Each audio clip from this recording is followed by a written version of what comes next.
Let's get into it. Let's get into it. All right, we here.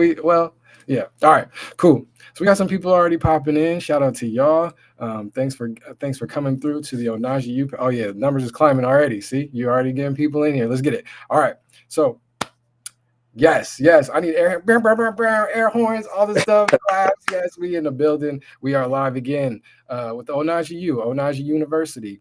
This is a super special segment. I'm excited to bring back this segment. It's OhnahjiU presents Undivided Attention. OhnahjiU and Ohnahji has been, a collective that we've been building for a long time. 3 years now, we've been hosting, conversations about emerging technology.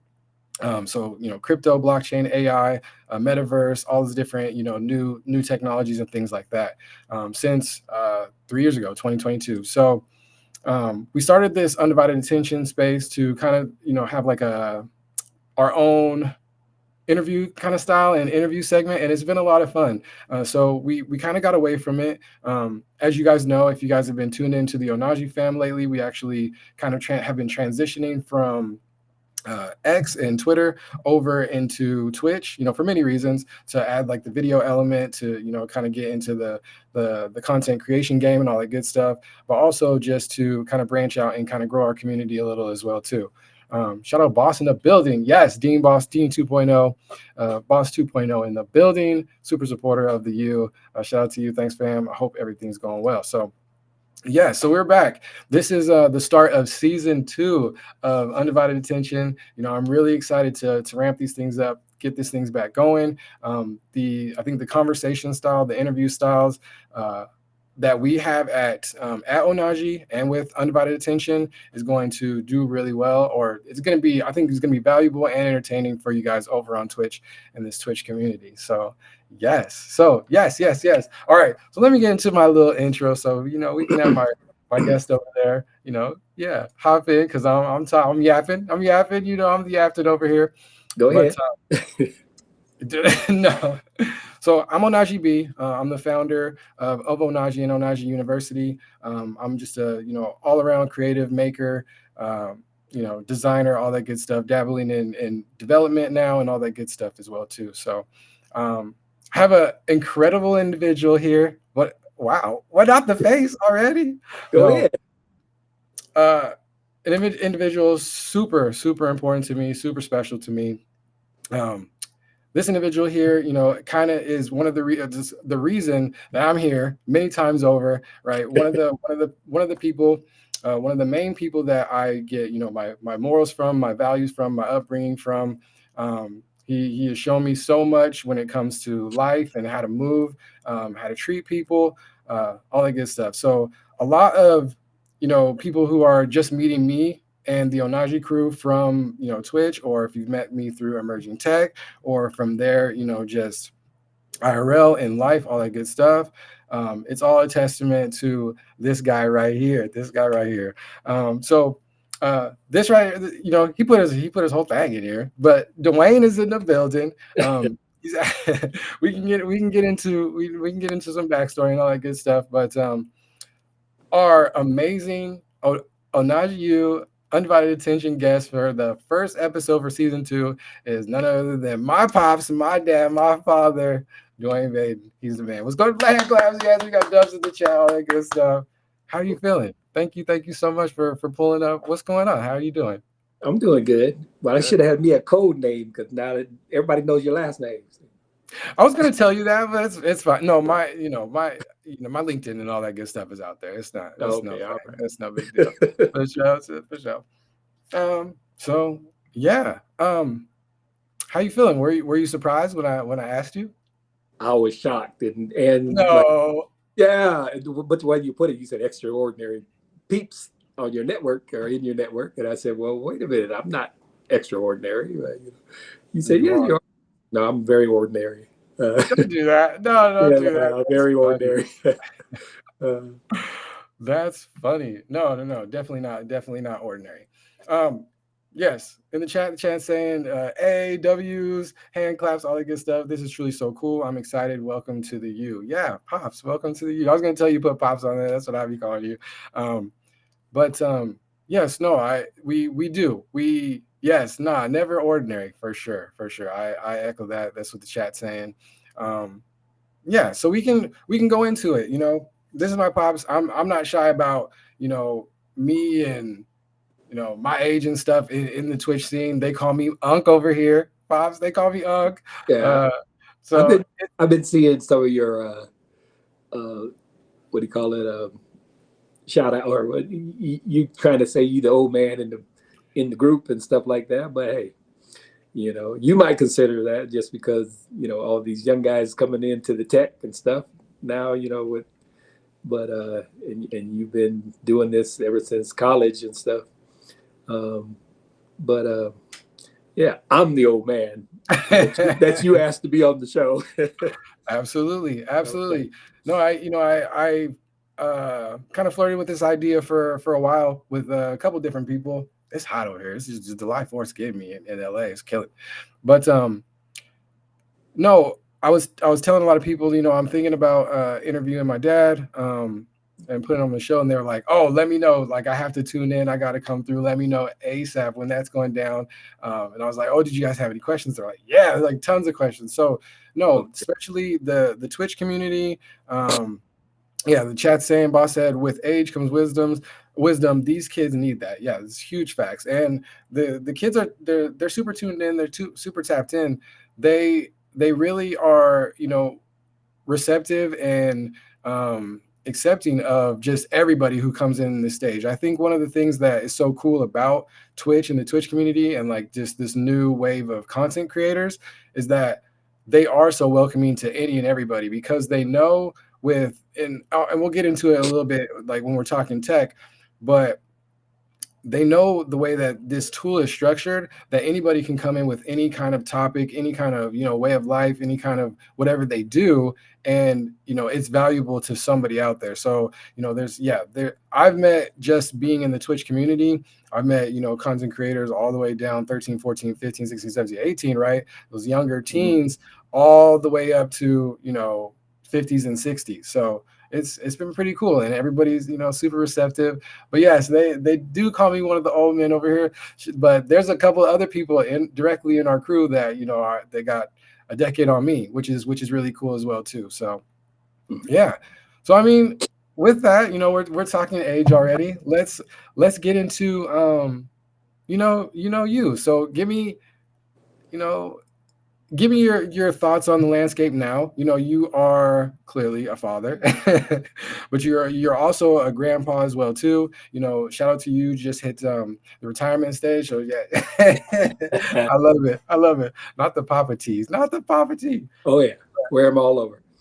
I get Do you eyesight. really? Yeah, everybody's staring at my chest, and I know they're trying to read my shirt. So That's that is hilarious. That is hilarious. So tell me more about that. Like how is retirement? How is you know the Papa life? Uh, Are you? What's going on? You enjoying it? You're super bored. What's up? That's super bored. Did you say? I'm No, asking. definitely not bored, but um, for the most part, I'm enjoying it. You know, it's it's trying. But it's still life to live. You know, um, you would think that you wake up and you don't have to go to work. But there's still a whole lot to do. And I try to help out with other people's lives. The grandkids and the kids and and so just because I'm not busy with me, I'm busy with them. And So, and this is something too, right? I usually wake up and do my morning routine, and now I'm up here on your show. that's So, what I'm talking about. But yeah, it is a holiday, so hopefully I'm not throwing off the holiday weekend. So hopefully I'm not throwing off the routine too much. Like no, that's funny. Um, yeah, that's awesome. And I think you've always been that. You've always shown me that. You've always kind of been that moral compass to where no, it's not just you and self-interest and things like that, but you've always been a staple in our family, in our immediate family, our extended family, the whole community, that you're always just trying to help people. And I think people probably watching this and hearing this probably can be like, oh, okay, that's clearly where Ohnahji B, where Brian gets it from. Because I try to do the same thing. And I think, that's subconsciously or just watching you, just trying to, emulate like what you show me. And that's literally like all I know is that, sharing is caring, helping other people, right? It's really kind of fulfilling. And I appreciate you for instilling that in me and my sister. So yeah, shout out to you. Shout out to you. All right. Well, you're gonna have to start with some more questions because I'm still nervous. No, you're not. You're doing great. You're doing great. The chat's loving it. They're locked in. We got Better Call Saul in the building. Shout out to Z. We were just talking about you earlier when we started. Better Call Saul, one of our co-hosts for Let's Talk About Web3 Wednesday nights. We've been killing those as well too. Zeus just popped in a billion as well. Yeah, boss is giving you the thumbs up. You're all good. It's nothing, nothing crazy. Nothing crazy. So you know me. I don't talk too much about me, but. Brag about my kids, brag about my grandkids. That's funny. No, we're going to have to talk about you, though. We're going to have to talk about you. I know bit. That's why I'm on the show. You want to talk about me, but, So you want to get in my head and know about tech. And you guys are way beyond me with the tech stuff. But, I'm just now coming into it. When you first introduced me to the NFT thing, I was lost. So. You still talk about wallets and crypto and all that stuff, and as everybody out there know, I'm 66 now, and and it's all news to me. So, but yeah, don't have a wallet. I'm sorry. We'll get you there. We'll get you there. They're getting, it's cool. Now you're gonna get me on a tangent. Yeah, that's all right. The tech is getting way easier. Like you say that, but you're currently like on a Twitch call on your iPad, right? That's right. Not everybody could do that. Not everybody my age could do that. So that's nothing. Yeah. We'll get into that. Yeah. We're still learning how to use Zoom. That was good. No, that's fine. That makes sense. And Zoom has a lot of competitors. We'll get into that. That's no big deal. There's a bunch of tech that I'm kind of getting in tune with and stuff, and I'm still fumbling around Twitch, so it's all good. Boss said, "Yo, we got to come on 66. We got to get you a wallet." Yeah, that's what I'm trying to explain. So boss is telling you. Go ahead. Go. Right. Well, let me tell boss. Boss, don't you have to have some money to have a wallet? No. Okay. Ooh. Something. Yeah. I mean, you can have a wallet, but then there nothing be in it, right? I mean, like. You're touching on. Why is my camera all blurry? You're touching on something super, super important and valuable, because I've been having that same conversation with people, and I think it's the. Give me a second. It's the verbiage that we're using. And shout out to Z, shout out to Let's Talk About Web3. Let's shout out to Ohnahji, the whole fam. We've been talking about how the verbiage and the terms that we use, the new acronyms that we're creating in this space, in blockchain, in tech period, are kind of like, instead of being helpful, they're very gatekeepy, right? And so I think, a lot of these terms we're using, we're trying to take old words like mint and wallet and different things like that into a new tech space, because we're trying to, connect it from older tech, but it's not that. So what you just said right there is actually just a light bulb moment for me, where I've been having the same conversation, like, oh, I need you to go download a wallet. And they immediately are like, well, I ain't got nothing to put in it. You know what I'm saying? And that might be the case for a lot of people. Even if they have millions of dollars to put in it, they don't know how or why or when or for what reason. So I think, and boss, you can weigh in the comments. That's kind of like a light bulb thing for me. Maybe we shouldn't call them wallets. Maybe we should call them something else, because it's more than a wallet, right?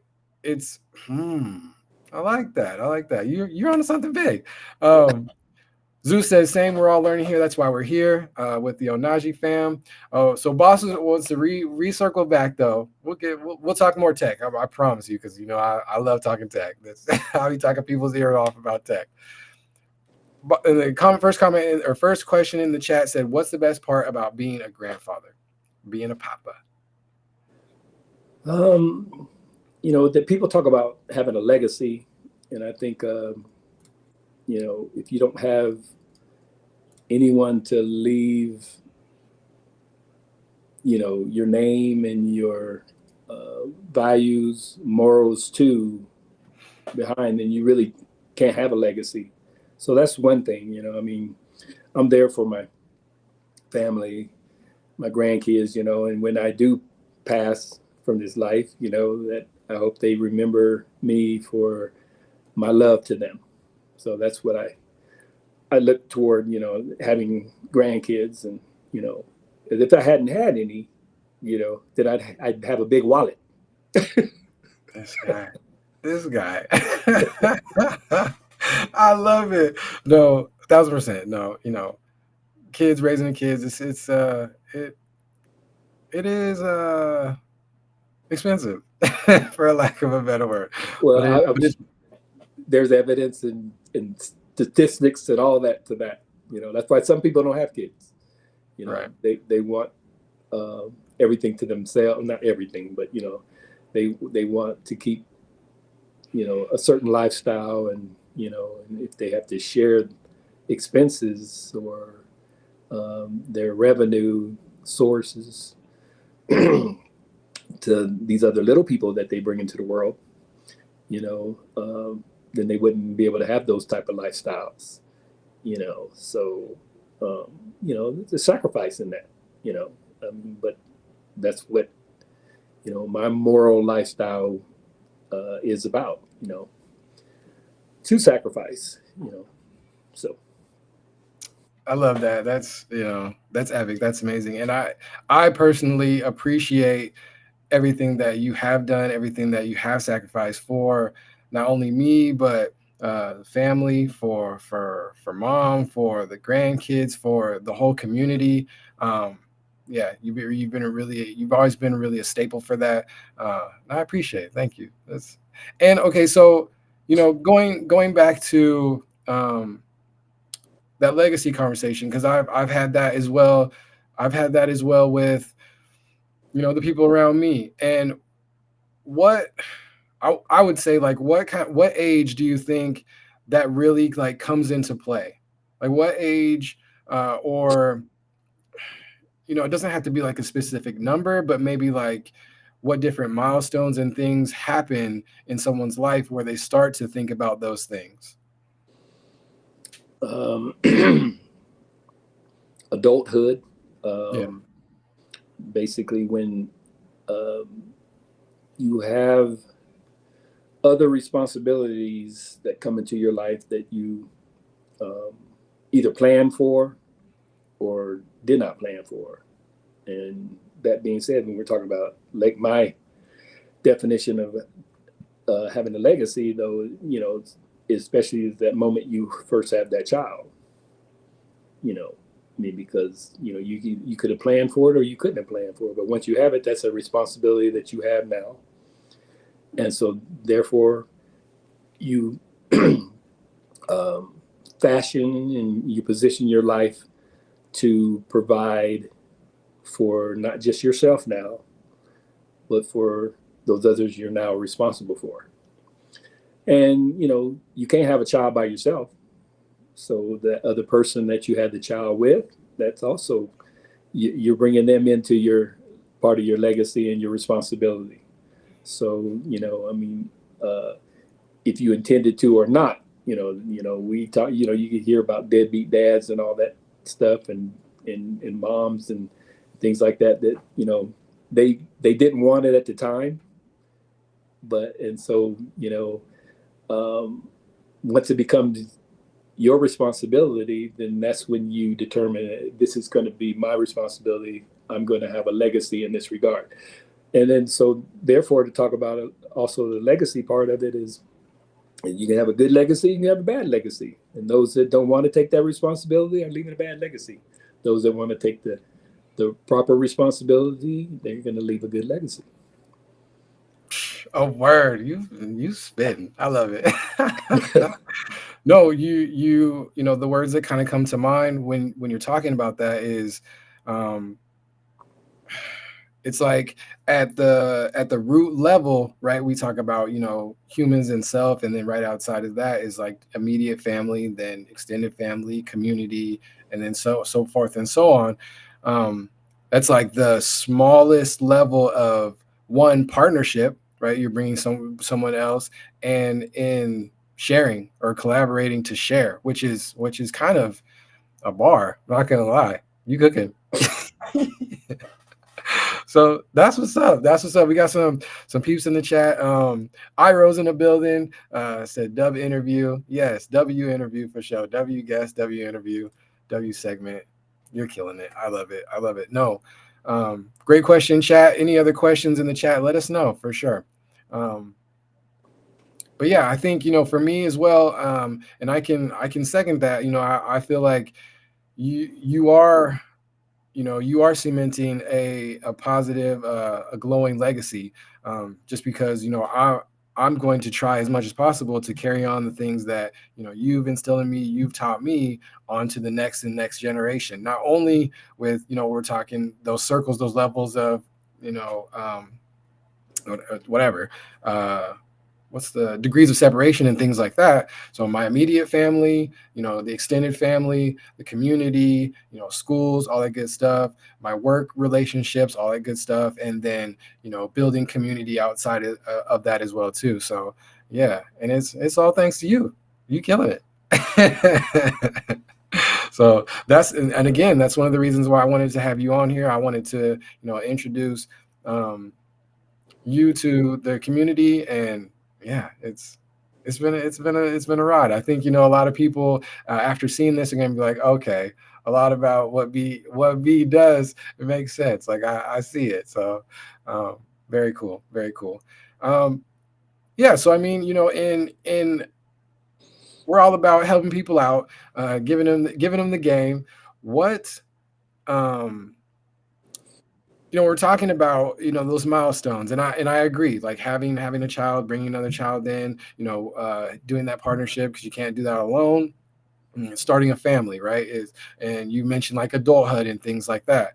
um for me, I'm very big on like, um shout out to Zal. We were talking, on this past Wednesday. Let's talk about Web3, and I was talking to him about, you know, July 1st, and it being like a new starting point, and, you know, cyclical transitions, things like that. I like New Year's. I like, you know, my birthday time. Shout out to the Sag December babies out there. It's at the end of the year. It's kind of like a reset. I like those different things. So he was asking me, we do a gratitude thing. What are you grateful for? And I said, I'm grateful for, you know, these resets. I'm grateful for that it's, you know, July 1st or July 2nd. It's the second, we're coming out of the tunnel, you know, halftime, second half of the year. We can reevaluate when we're right in the first half and kind of plan for the second half. I like those. And he was like, yeah, it's a temporal landmark. And I was like, I heard that term before, but didn't really hear that term. And he was like, that's exactly what that is. Like those different markers in time, the cyclical, you know, restarts, New Year's, birthdays, all that good stuff. And I was telling him 40 for me, Pops, was like one of those ones. And it's like, okay, I feel like for me, just doing the math, I feel like, you know, 40 to 80, like that is like a solid halftime for a lot of humans. And I was like, and it really was kind of like, still is kind of jarring for me. I've been having more of those, you know, mature adult discussions around legacy and different things like that, hitting 40. So, you know, we like to set people up. So what's some of the words, some of the wisdom that we can give people before they're starting family, before they're going into those partnerships, getting adulthood, sharing all that good stuff? Like, what is something that you would, you know, a cheat code that you would tell your 20-year-old self? Well, you know, my 20-year-old self messed up, so no, it's good. Hey, you can tell as much as you want. You cannot tell as much as you want. Well, No, just yeah. I kind of had some goals and some plans, at 20 you're in college, so, well, most people, I mean, those that have those aspirations that go further in life, would usually go to college. So I was in college, but, I was ready for college, at least maybe I went to the wrong college.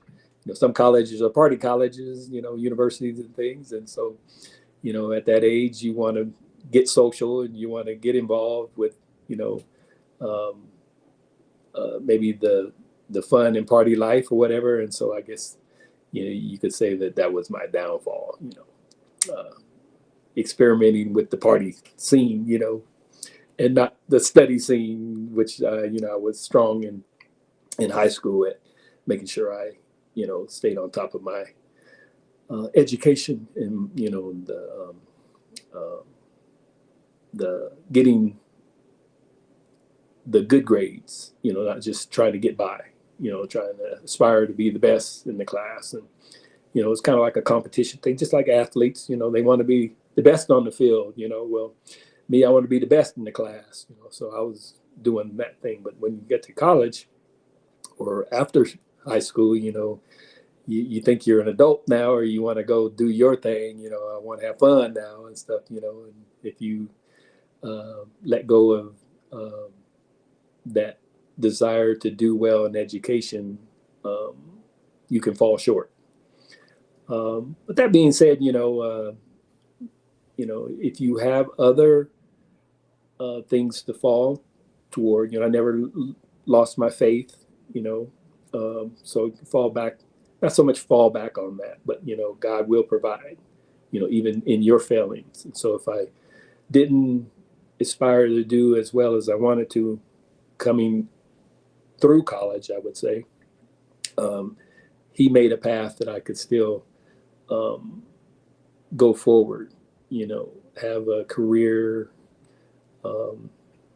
not say the career I may have wanted, but it provided me 40 some years of work, and then I learned how to try to be the best at that when I had to go that route.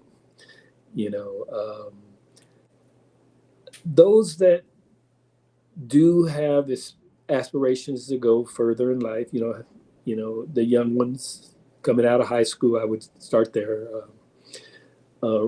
If you haven't already and you're in high school, you want to take advantage of that education that they're giving you, and then I can't say that everybody wants that, some people are tired of school, I want to go into detail, but we have one right now who, like, I want to take as less school as I can. So, I'll go half day, my senior year, and be done, sort of deal. I said, well, but then I did tell them you have to have some kind of aspiration and goals beyond school if you're not going to go further in school, like college or trade school or vocation school.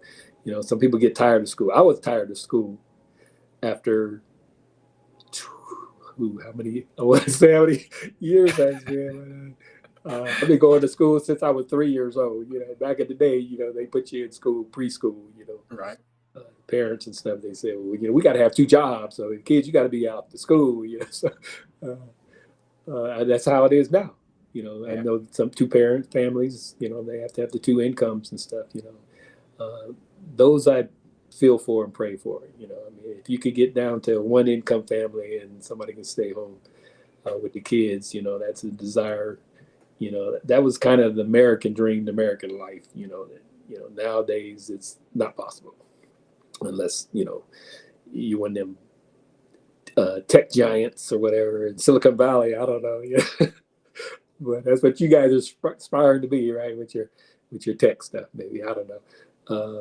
Get those millions and billions, but ordinary, normal people like me, who blue collar job, But through 40 years, I made it. But at least I think I made it. But to just encourage the youth, you got to have that career goal in mind. Whether it be entrepreneurial, whether it be self made, employed, or whether it be working working for the man, working for someone else, man or woman nowadays, but some other boss, but you got to realize that, put yourself in their shoes. You want to be the boss, so they're going to want something from you. You want to do your best at what you do. But you have to enjoy and like what you do, or love what you do. Some people say love, and you don't have to love it, but love goes two different type of definitions for love. For someone to love their job, I would to love your wife, spouse, your kids. That the love we want to talk about. We want to about loving jobs. We gonna like our jobs. We gotta love them. That's too funny. That's too funny. No, I'll let you back in. No, no, you're good. You're good. It's your show. That's what's up. No, the chat is saying gems, dropping gems. W dad for sure. Iro said, going well, fam. We need more real conversations like this. And we do, You touched on a lot of points. I think, for me, I'll be honest, I didn't even really know that about you, because I kind of fell in that I kind of fell in that trap as well too, right? I was really excelling all up until high school and all that good stuff. You reach that point, and I've seen a lot of conversations on Twitch just regarding higher education and is it worth it and different things like that. With the internet and tech, there's so much that you can learn. We have a term YouTube University now for a reason. So there's different ways of higher education, higher learning now. There's more avenues. So I second what you're saying is like you need to have a plan on like what you want to do, what you're trying to aspire. That plan of what do I want to do? Like you have to start making those decisions and early as ever, right? When you're in, shout out to the Twitch fam, when you're in high school, you need to be thinking about those different things. You need to be thinking about what do I want to do after this. And everybody does go through I don't want to do school anymore at all. I don't, I'm done with this. Like this was enough, Mm-hmm. You hit, K or K through 12. I'm like, that's it. I'm good.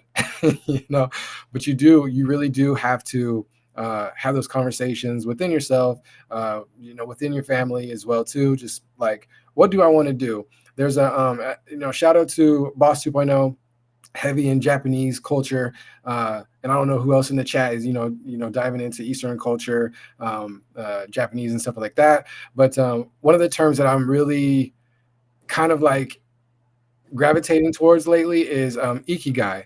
So I don't know if you've heard of that, but it's basically a principle of finding, the sweet spot, like the perfect point of what you love, or what you can do, what you're good at, and what you can get paid for within a nutshell. So that's kind of, that resonates a lot with me.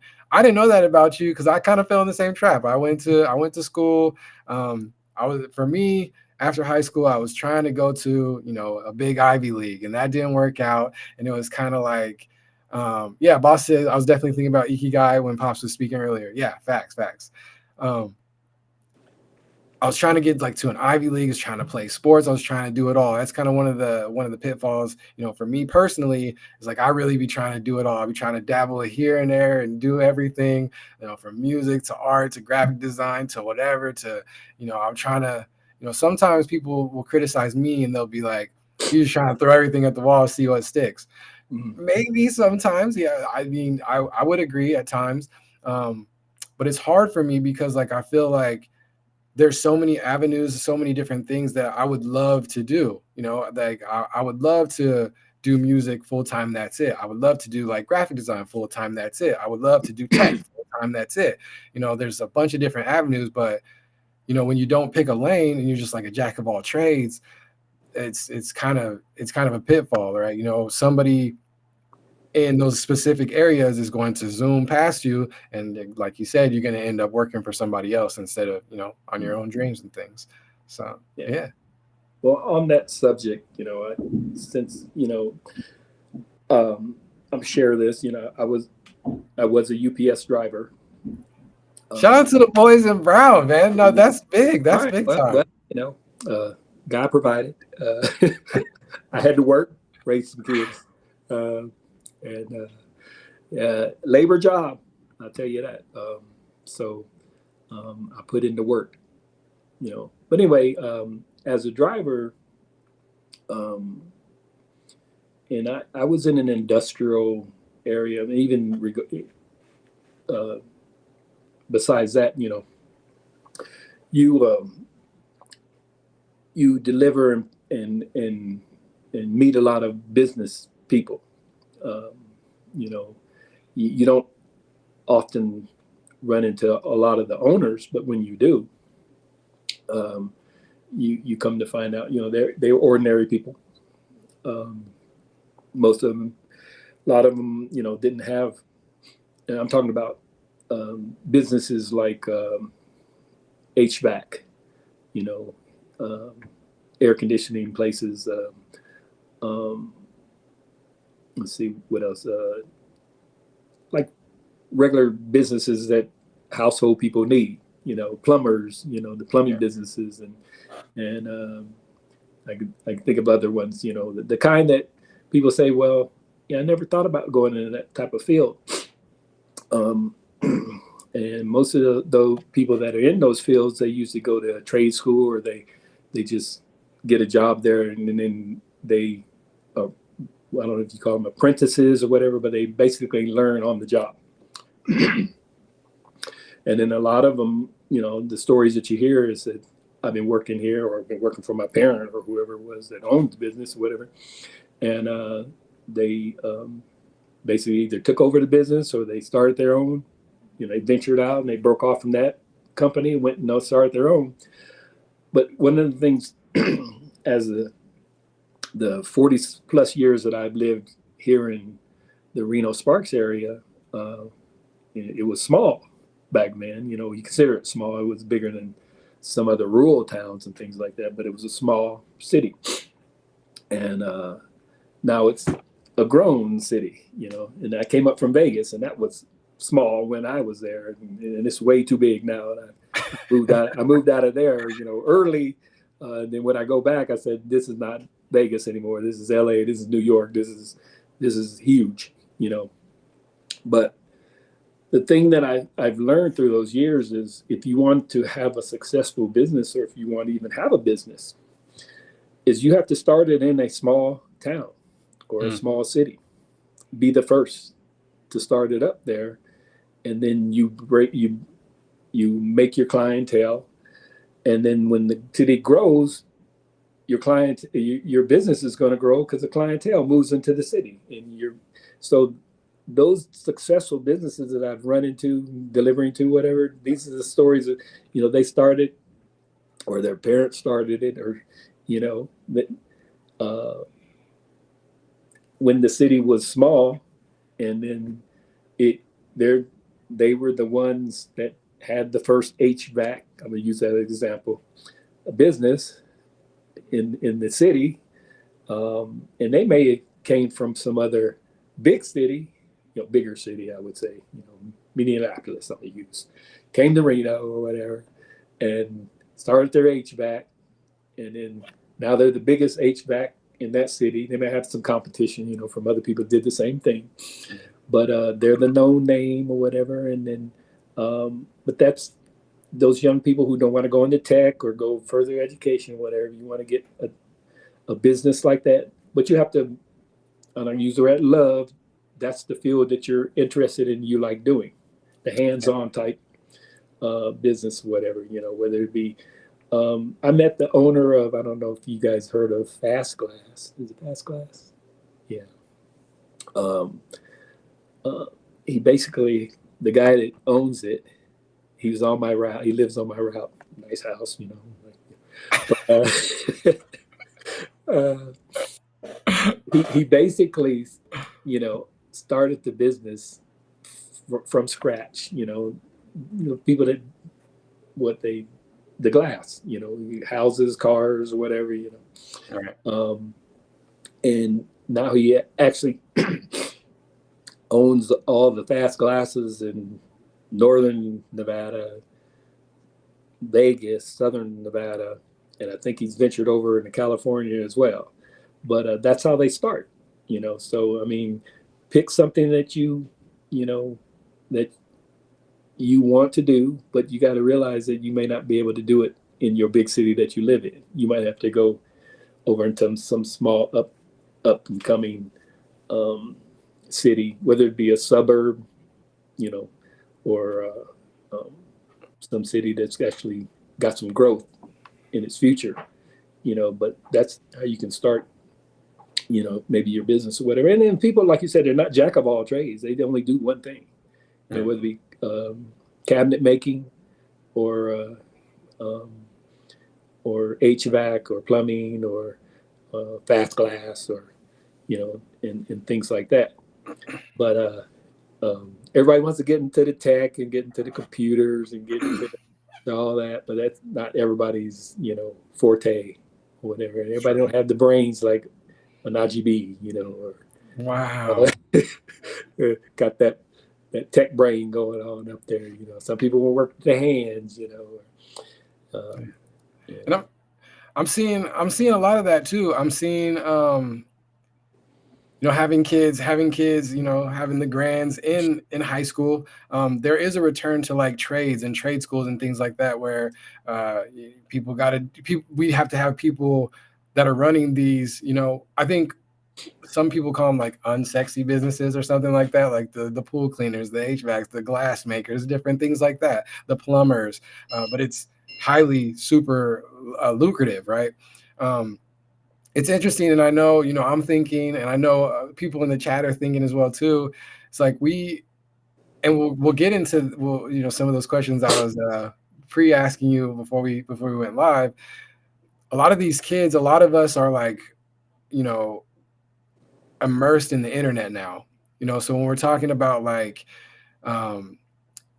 you need to go to a smaller area, right? Because we're talking about oversaturation or saturation at that point. You're in a bigger city. It's hard to somebody already has the quote unquote monopoly around the glass that needs to go to residential, the glass that needs to go to automotive, the glass that needs to go to the casinos or whatever, right? Somebody already has built that in that location. So when we're talking about to a digital audience, and we talked about this, where my generation is literally the last generation that knew a life before cell phones, knew a life before computers, knew a life like go outside and play. There is no 24/7 connection to the internet. Now today, 2025, everybody has an incredible supercomputer in their hands that's connected to the internet 24/7. Right now, we're in an age that it's lucrative for a lot of people to have the camera on you and on your life IRL 24/7, which in the content creation game. So it's interesting. It's very cool. But that ethos, that advice of finding the places with a lower saturation, right, and grow from there is key. I think that's what we try to do at Ohnahji. That's one of the reasons why we started Ohnahji. I was in a digital brand new tech space. I couldn't really find the homies, the home team, the black and brown people that I wanted to hang out with. So it was a very much a situation of build your own table, build your own community, start your thing from scratch. And I think we've been kind of growing and building that. And shout out to you, because for those who don't know, Pops is one of the day one main supporters, one of the reasons why Ohnahji as a community is here today. So yeah, it's very cool. The chat says you giving us game. Go ahead. I was quote unquote called one of the angel investors. Yeah. So yeah. No quote unquote. Well, okay. Well, yeah, okay. I mean, quote unquote, that's truth, but truth to me, no. I wanted to also bring up I don't want to bust anybody's bubbles, anything, but I do agree when I've uh, how you say, I was reading or watching some of you guys' interactions or um, in regards to the AI. Yeah. Uh, Talk and about it. Get into you it. know, I'm gonna talk a little bit about it, just a little bit. But I don't, like I said, I don't want to step on anybody's toes or anything. But I agree when you know how you put it, where you said it's just a tool. Mm. So, and everybody can learn how to use that tool. But just like a tool, like a regular tool that we grew up with, a hammer or a saw, right? The tool itself is not going to make you the money. You have to use the tool to make the money. You yourself still have to do the work to make the money. Um, so even with AI, the AI isn't going to make the money for you. It's how you use the tool and what you do with the tool is going to help you make that money. But although that being said, you're talking about, you're using that terminology, creative. What are you saying? It kind of reminds me of. I might be stepping on people's toes here, but Nah, you especially not. boss, especially boss. I heard a boss. Nah. In the arts. You uh, Boston a choreographer, so close yeah, to that's arts, little sis. right? Yeah. Okay, in the arts. Yeah. My daughter's in the arts. And my son is kind of in the arts. When you talk Yeah. about playing the keyboards and stuff like that. Um, those type of fields are hard to make money unless you're the top person. When you talk about Yeah. people in the arts, Quincy Jones or somebody like that, who was able to make money. Right. Oh, I'm throwing out a name that some people in here might not know. Young people, no, just kidding. Oh, you know Quincy Jones. Well, they better. Okay, Y'all better look everybody it know you. Okay, up. all right, okay.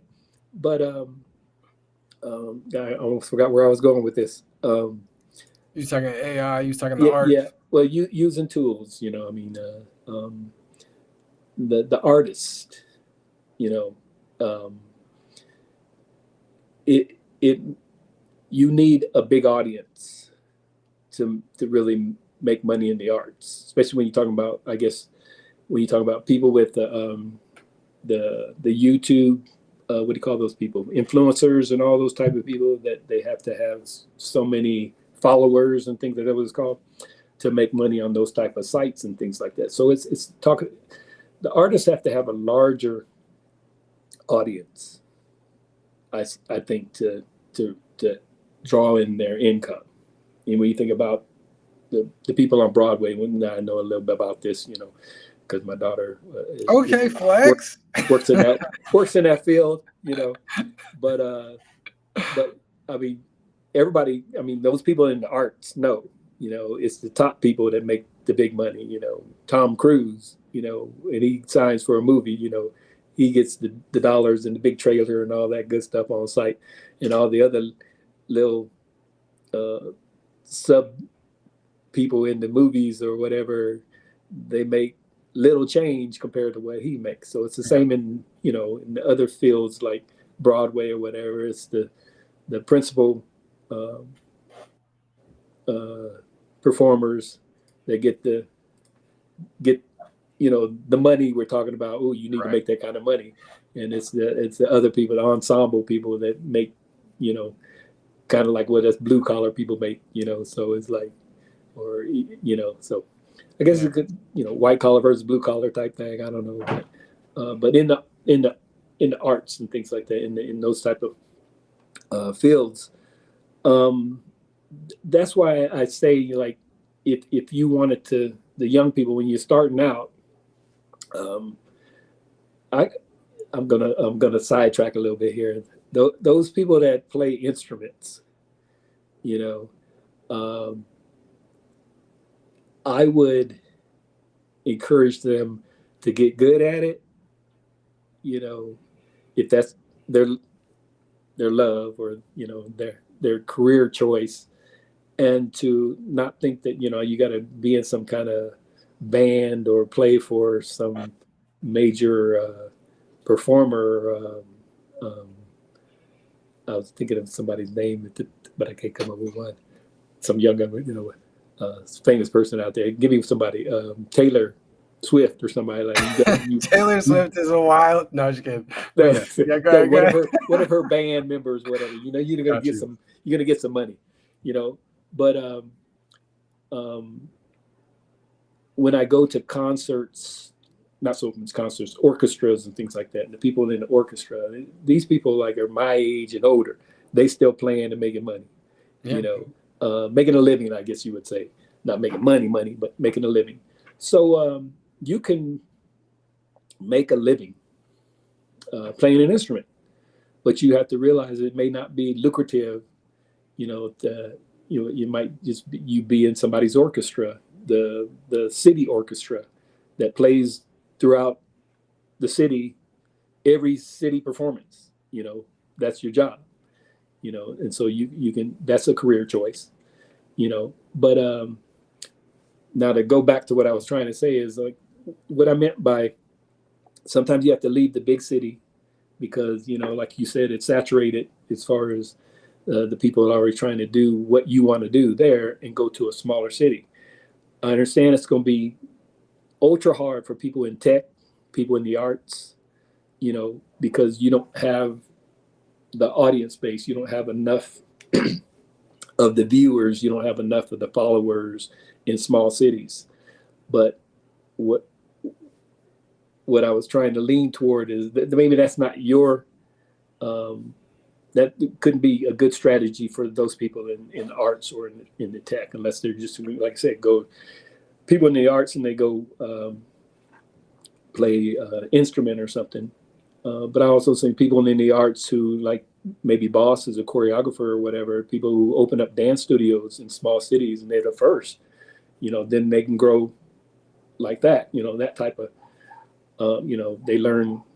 they took dance and they learned, or even karate. I've seen karate studios, just expand and as they grow, but you have to have the clientele and the base who are interested in that to grow those type of businesses, whatever. I'm just surprised at how karate studios still. Why? No, I think. Why do people need to defend themselves to that extent? I understand that sometimes it's just for exercise, but but to have these little kids filling up these karate studios, a ching ching, they're taking money. No, it's good. No. So I mean, with as somebody who was in karate for a little bit, not crazy, I think what you're talking about to me is like education, right? You're talking about boss being a choreographer and like opening dance studio, teaching dance. That's what they do all summer outside of regular teaching and stuff too. So I think like the education side is super cool, super valuable. With like karate and some of those other different martial arts, that industry is like crazy exploding. Just because like there's I mean, not only just like fighting techniques and like defending yourself and fighting whatever, all that good stuff. It's just character principles and different things like that, how to carry yourself, how to stay poised and things like that. I know a lot of people that are studying like Muay Thai, fighting and things like that. Boxing's going crazy. UFC is kind of exploding. It's a newer sport industry. So just all different kind of like fighting techniques. It's kind of exploding right now. But to me, it's all like entertainment. To me, there's like you can either there's education, there's entertainment, and that's pretty much it, right?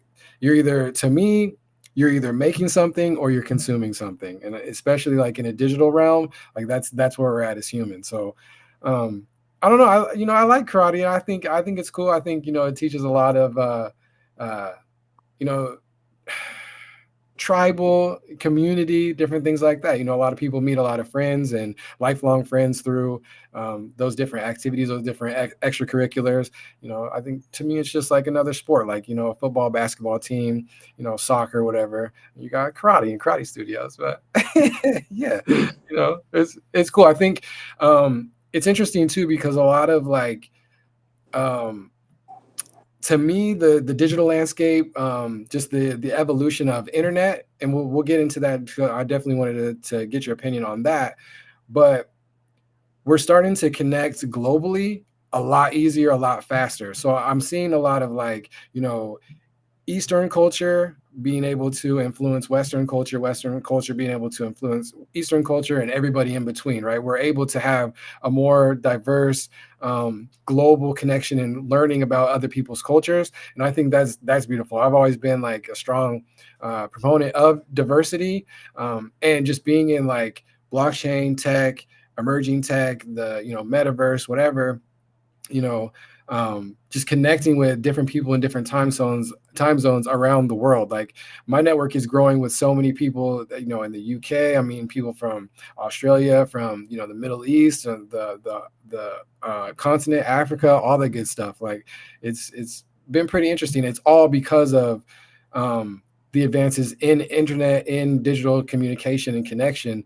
So it's like when we talk about like moving into a smaller market or smaller city and different things like that, I think, humans now and some of the younger kids, they're doing that digitally. I feel like I'm doing that digitally by just growing my network, to meeting people, connecting with people that I would have never been able to connect with before, this technology. So you're basically using it as a tool for communication and an expanded community. You don't just communicate with your neighbor next door, or your kid in your local school. You're able to communicate with someone across the globe. Exactly. Using this technology. The problem I'm seeing, well, not so much seeing, but trying to influence or de-influence is the word. I don't know. It's the grandkids, or even their friends, or their friends. Yeah, that's it. Not quote unquote friend. Well, I mean, I don't know about every kid in the neighborhood, are on their cell phones, but the ones that I'm in contact with, they're using this tech, as you would say, their cell phones and all these new websites and things like would be TikTok and social media platforms. Yes, okay, social media platforms. As they're not using it for, say, that purpose that you what I just said, for expanding their community or communicating with they're not even using it to communicate with their friends. Let's put it that way. I mean, that's what I would think a cell phone would be for, Right. And necessarily call your friend or whatever. But if they're on it, we say 24/7, but they're not. Obviously, they would be if they were allowed to be. Right. Well, they're on it, and they're usually just on some social media platform, versus, and if I'm trying to have communication with them, I'm just trying to have communication with them right there in front of them, and in being ignored. It just happened last night, but and they say, can you get off of that? Your papa's speaking to you, sort of deal. But so I'm seeing that as a detriment of the use of this new technology, and so how do you steer kids away from you use the tech as a tool and productively, or productive, I guess, as opposed to just as entertainment? Yeah, that's it.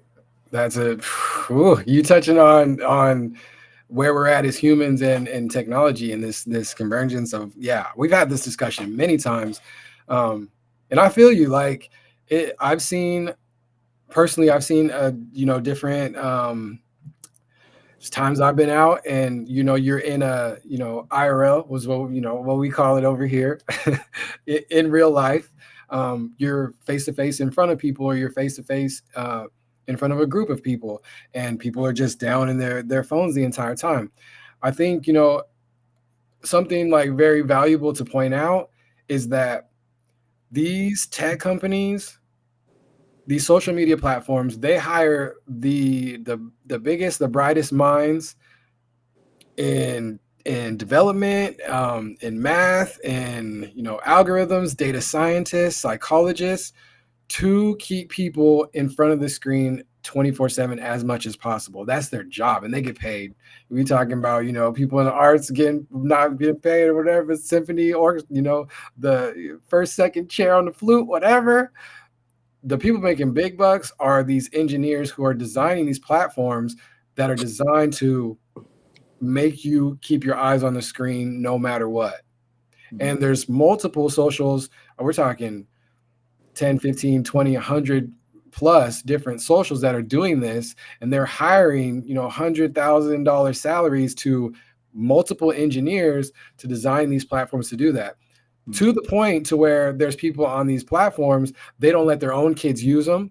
They don't let their own kids use the tech because they know, like, dang, we made this so incredibly addictive that humans can't focus on anything else. And it's not that like the kids are, they're right there in your face and they're ignoring you. They're literally like addicted to the Black Mirrors, these slabs on their phones. Like, that's the job of these engineers. Some of them knew what they were doing, some of them didn't, some of them didn't know the extent of that situation. There's tons of documentaries out there about it. Go ahead. Okay. I think I watched one.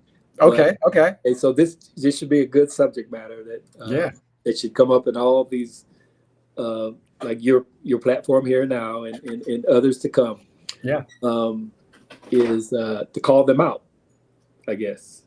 Since what you're saying or what I'm hearing, is that they do it because they have the expertise and it's a job field for them, and they know that the tech companies are going to pay them big dollars.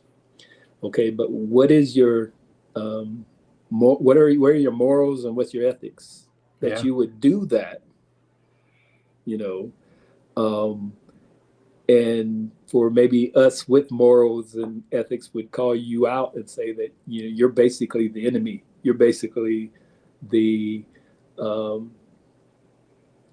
what I don't want to use when I say the enemy or maybe a harsher word, but I'm not going to come up with it. But they need to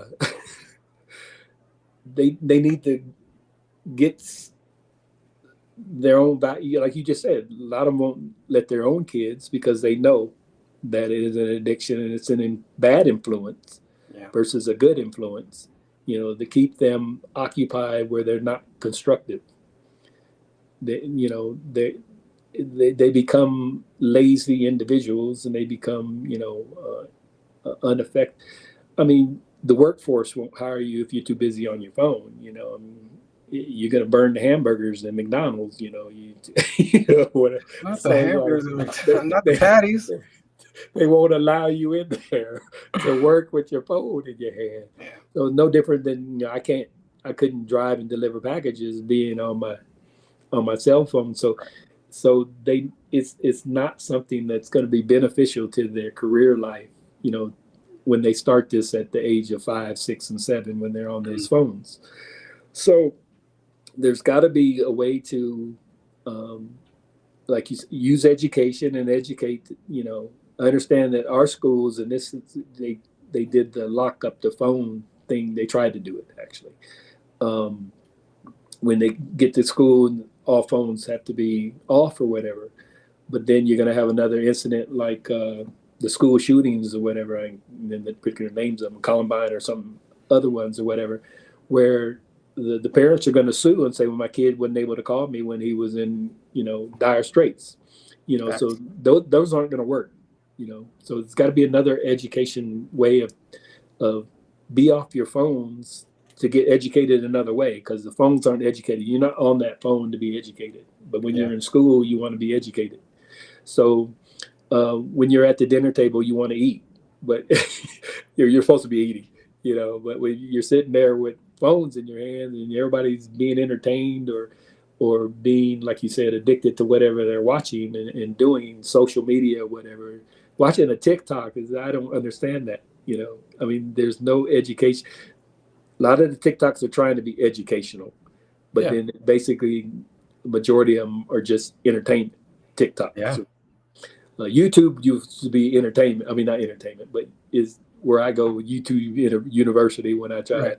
to people who post things on how to fix something on a car or whatever, Right. how to fix the toilet or whatever, something you want to look up real quick or whatever. That's at least you're learning. And like you said, back before cell phones and Google and YouTube, there were encyclopedias and there were handyman books that you had to pull off the shelf and open them up and show you how to fix things that were broke, and I think that's good advancement in technology, the use of, it being right there. I can just ask Google right now, I got a little thing over there and ask them something real quick, and they'll give me the answer. But now that AI is kind of taking over, as of that they don't give you the answer straight away. They say, well, we could take you to this, and then you got to go get up and go look at the screen, sort of thing, just tell me back, just audio it back to me. But I don't know. Again, that's one of those tactics that somebody said, no, we need to get the eyes back on the phone. I'm telling you, it's interesting because, in the tech field that I'm in, and I try. It's hard. It's a hard balance because I see the benefits on, like you're saying, these things are just a tool. And to me, no different from a hammer or something. You need to use these to create something. And I think that's been our whole ethos and whole mission at Ohnahji is these emerging technologies are coming. They're coming. They're growing. They're not going away. They're only getting bigger and more advanced and easier to use and all that good stuff. But at the end of the day, it's still just a tool. So you're touching on a lot of points because, I'm a proponent of AI on one hand, but also I see the dangers and the pitfalls on the other hand. You're talking about, I don't want to alarm you more, but we just had this conversation. I was talking to T, your daughter-in-law, but I was talking to her recently, and we were talking about AI, and because we use it probably more than the average people, but we don't overuse it because we know like the resources and different things behind that, right? There's still these huge, large server farms. We try to limit that usage as much as possible because we know that's water consumption, that's energy consumption, that's not running on renewable energy. That whole conversation, but there's a bigger thing at play here as well too. Some of these newer AI, we're getting deep, y'all. This is crazy. Let me know if y'all enjoying the conversation, chat. We chilling. This is a conversation I'll be having with Pops though. So let's keep going. The AI tools I'm seeing now, it's a digital product. So it lives on the phones, it lives on the computers, it lives on the same saturated markets that all these social media platforms are on, right? I see AI is competing for attention. It's competing for eyes on the screen, on your app, all that good stuff.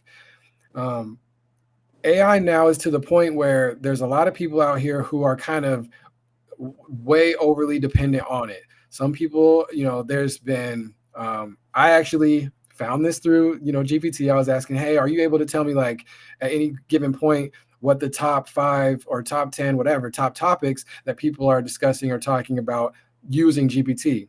It's like, not really. It's the proprietary information, but it searches the web now. So it gives me like articles from like Washington Post and, different, credible source and news sources and things like that. But it said, the top 5 things that people are using AI for now is to, unfortunately, communicate with other humans. They're using it to like beef up their dating profiles and different things like that. They're using it to communicate back and forth with, partners and doing reading and responding to emails. So on the corporate side as well too. which I have, drafted different correspondence from, to and from people. I've done the same thing. Um, but people are using it for like therapy and just, companionship and different things like that, like to actually talk to it. I can see how people can fall into that pitfall and those traps because it's really good. So now what we're seeing is you're talking about, the grandkids at the table, they're watching TikToks, YouTubes, Instagram reels, whatever. Some of us are on Twitch, some of us are on Twitch a lot. Uh, you know, are we being entertained or are we being productive? Are we learning something? We just got to ask ourselves that. GPT and some of these AIs are now competing in those fields to where people, instead of, grandkids at the table looking through TikToks, and those are other people. Now we're seeing, pages where it's faceless channels or it's AI personas, it's AI avatars, different things like that, or they're just literally just talking back and forth to these chatbots. So now we have large language models, these big database sets of, we went from, like you said, we went from the encyclopedias, moving those into a digital space, the university moving to a digital space, then moving into, putting it online for everybody to access. Now we're in the space now where AI, all of the human information that we've put digitally is online at the fingertips for anybody. And so it's another addiction piece. And those companies, there's tons of them, 10, 20, 50, 100 different AI models now that are all competing for that real estate, that eyes on the screen is, the market share now.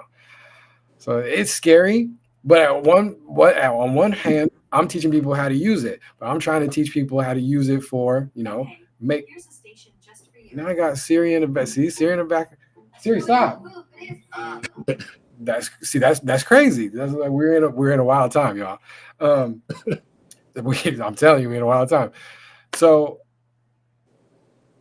see, and then it just pulls my attention away. Like that's clip that, y'all. Clip that, gang. No, I'm just kidding. So we're in an interesting space because now we're having engineering teams find a way to get eyes onto their product away from something else, which would be social media, which would be something else. It's a very interesting time. But I see how people can build community and talk to individuals, strengthening relationships. Right, we're having this call right now. I'm talking to you. I didn't have to fly out to you on this holiday weekend. Like, we could sit down on this holiday weekend, use the tech and have this this talk, have it in front of a community, record it, all that good stuff. Somebody might be on their TikTok later watching these clips, you know what I'm saying?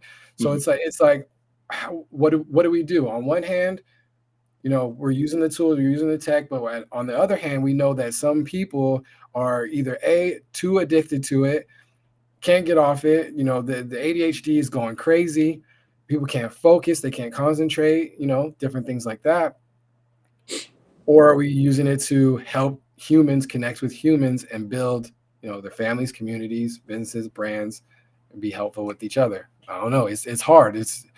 But that dilemma, that balance, that spectrum has been there ever since tech has been started. But I feel like that's been there ever since humans have started in tech. And to me, tech is like civilization. We went from having, the tribe, the family, the tribe, the farm, whatever, into this global community. Then we get suburbs. Some people say suburbs are really bad. Some people say they're really good. Both could be true. That's tech to me. When you branch out and you keep going, then we go to digital space. We get the internet. Now we can talk globally. That's cool. There's some huge pros, but there's some huge cons as well too. So I don't know. What's your thoughts?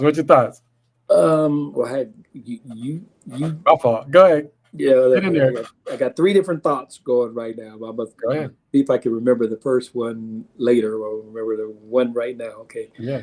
I remember you guys had a conversation on OhnahjiU one time about advancing technology, and AI is now the newest of the advancements. And when I would think mainly, but prior to, say, even use the internet, I guess you would say, I'm gonna go back to, you know, I'm gonna go way back, I guess. Telephone. Yeah. Okay. When the telephone was invented, that outdated, is that what word I'm trying to use? Yeah. The telegraph. Pony Express. We're talking about, the use of communication, right? We're talking about how you communicated with people, right? So you go back to the Pony Express, where people had to have some guy on a pony run across the country to deliver the message, right? Then we got we're talking physical mail. You're talking written Yeah. letters, typed letters, mail Correct. on paper. Okay. Yeah. All right. Just for the chat. I'm going there. It's No. communication, right? Yeah. Okay. Go ahead. And then the telegraph, quicker, right? Remind me the telegraph, because I mean, I'm 40, but okay, they did the coding messages on that they tapped the thing that went over the wires through, across the. So like Morse code type advancements on that, different. It was a telegraph, and then the telephone was invented after that, because I guess you have the audio go through the wires versus just the signals go through the wires, where they had to decode the signals, and usually they were done at the train stations or whatever. I got this from the movies. I wasn't there at that time. I was about to say, like, you use this? I was like, wait, what? I did not use the telegraph. I was like, hold on. Okay, but I use the telephone. But you know what I'm saying? I'm trying to say is, when we had a telephone in our house, or when I moved out of my home and got my own home and had a telephone, I didn't use it to the extent of its capacity. When you want to communicate to family back, say I lived in Vegas and they lived in Denver or something like that, did I pick up the phone and have conversation with them throughout the day, or, even every day, or once a week? No, it was maybe once a month or whatever. So I didn't even use the technology then to have that communication that was available to me. Why? Okay. And can I tell you that real quick? Say why? Yeah, like I have my own opinions on why that might have been, but like, why do you think that was? Well, you get busy with your own lifestyle and your own. But I mean, you did pick up the phone when you wanted to talk to mom or dad or brother or sister or whatever, or call them on their birthdays and things like that. We do that with the cell phone now. We'll message happy birthday or whatever. We might call them. We rarely do. Call them and say happy birthday, whatever. We'll text them now. I mean, what is that? Why would you text them when you can still have verbal communication with them? So it's no different than a person sitting in front of you. You can have verbal communication with them, but they'd rather not pay attention to you, whatever. So going back to what I get the point I'm trying to make is the phone was made to have quicker communication with someone who was not in front of you. If somebody's in front of me, I can communicate with them right there. If they're across town, I can call them and say, hey, how you doing? Do you need a ride somewhere? That sort of thing. Or, you communicate directly to them. Yeah. The problem I'm seeing with our kids and families now is, we don't even use what we have in front of us. The age of communication, we don't even use it. You could have called me and told me that. Why'd you text me? And, I didn't have my phone with me and it was an emergency sort of thing. Why did you not call, sort of thing? So it's like we've had a phone. We should dumb down the phone again. It's a phone with the phone for communication. Now they call a smartphone for not just communication, but for everything else. Entertainment, education, and whatever else not. The phone is smarter than we are. It's a smartphone, and so we're only as smart as the phone we carry now, I guess you would say.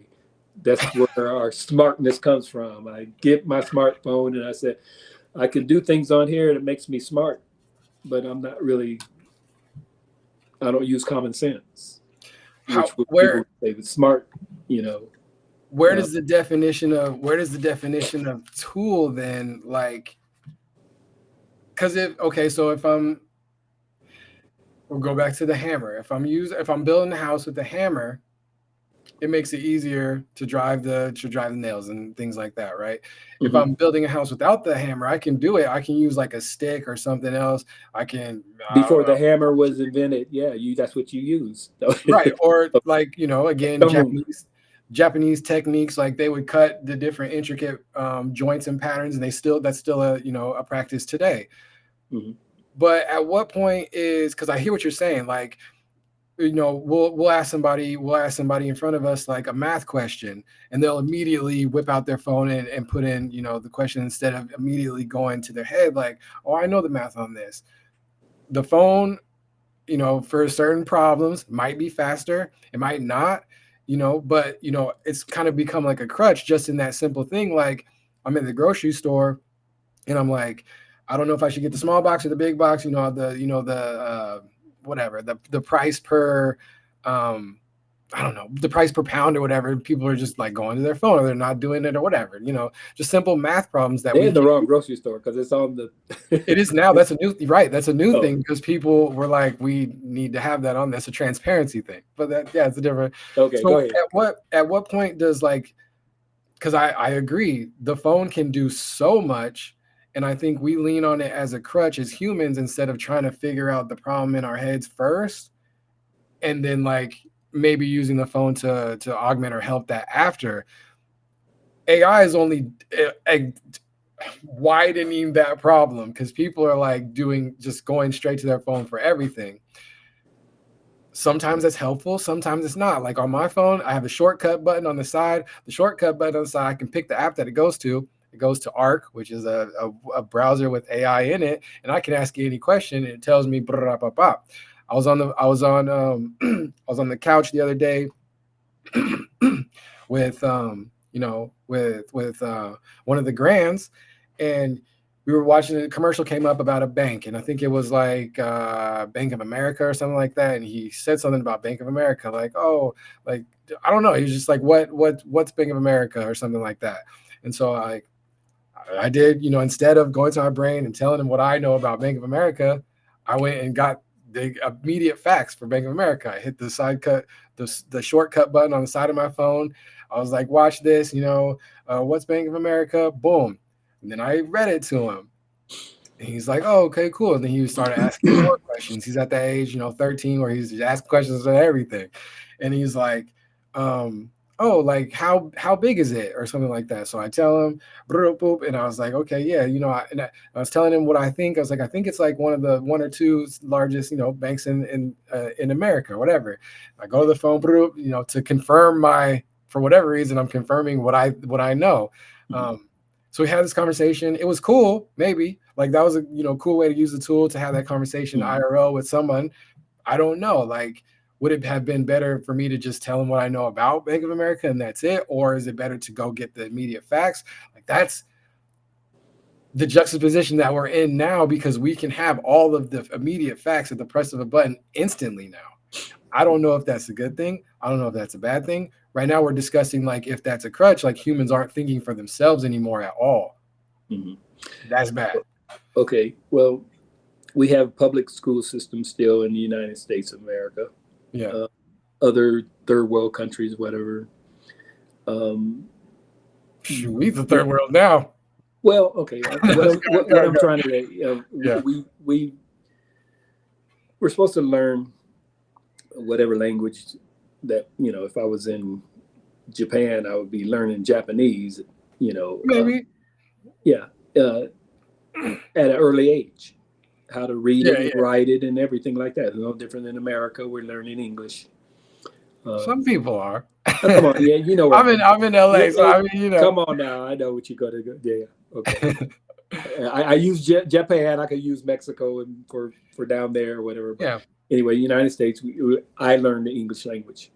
Okay, and when you get into high school and stuff, they give you the option to learn another language, or even middle school, I guess. You can start taking Spanish or French or German or whatever, and then you can learn another language in public school.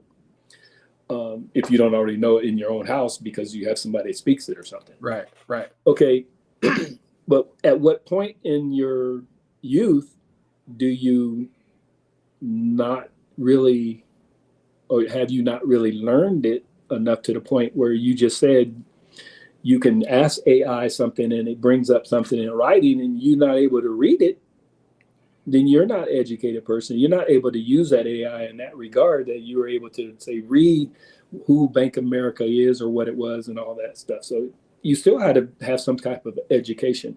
And I'm seeing where at what point in time do you say, okay, the child shouldn't even have a smartphone, because at the age of 7 or 8 or 9 or whatever, they might be able to just ask AI, tell me, as opposed to just having me to read it. And then it's an audible thing to them. And so now it's just, they won't learn how to read that way. They'll learn how to hear. We're already there. But that's that's the point I'm trying to make. So there has to be some time in the education of our youth and our children, even some of our adults, that you have to have regular learning ability to be using the tech to augment or offset your own intellect, your own knowledge.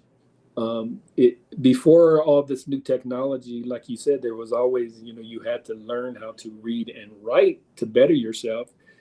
Those that didn't, everything was learned audibly. If I was to teach someone we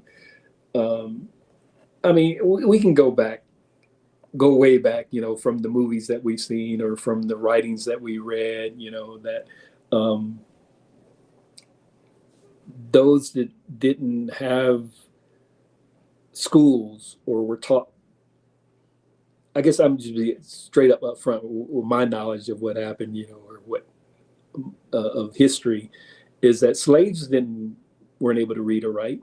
They learned how to read and write from their owners, pretty much. And then those who learned how to read and write then taught the other people how to read and write. And to the extent of some of my knowledge is the books that they learned how to read and write from was the Bible or other, forms of written works that were given to them, that they passed on that knowledge to until they were allowed to go to schools and public schools and things like that, where then they were able to read and write. You go over to third world countries now, that we mission to and stuff like that, we're trying to bring education, to some of those places. They have it, but they don't have enough teachers. And then, they had, you see on, millions, I would say millions, you don't see them up right there, but throughout all those different countries, millions of kids that don't have that afforded to them. When you get them in a classroom and they sit down and they learn how to read and write, and then we move on from there. But that'd be on my soapbox there. But going back to, with the invention and the use of smartphones and the cost of them too, $700 smartphone, whatever, depending on what kind you get. I've forgotten how to use my laptop and sometimes my computer. Okay. I'm using all the tech and everything, these apps and how they work and doing things on my smartphone.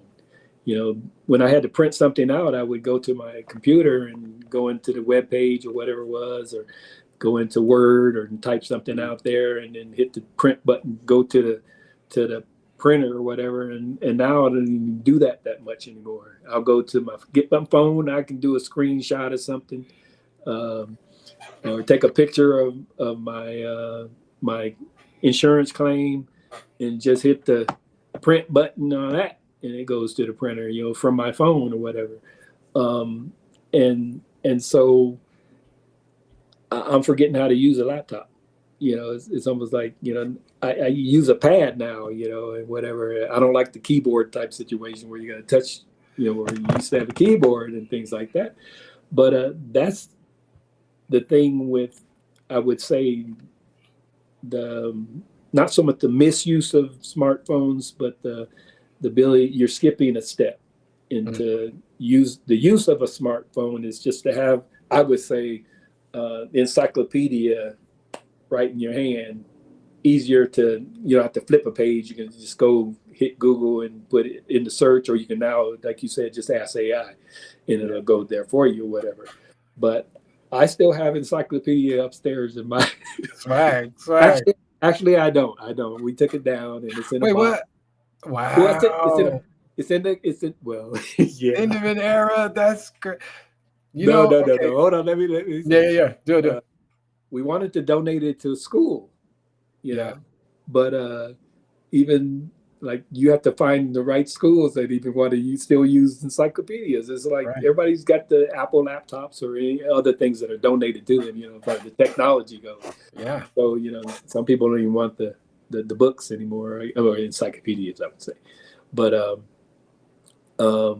yeah, that's what we didn't even use it that often. Those that wanted to educate ourselves got a whole encyclopedia set in our house, and we don't even go to it to really educate ourselves. But it was there, to use it.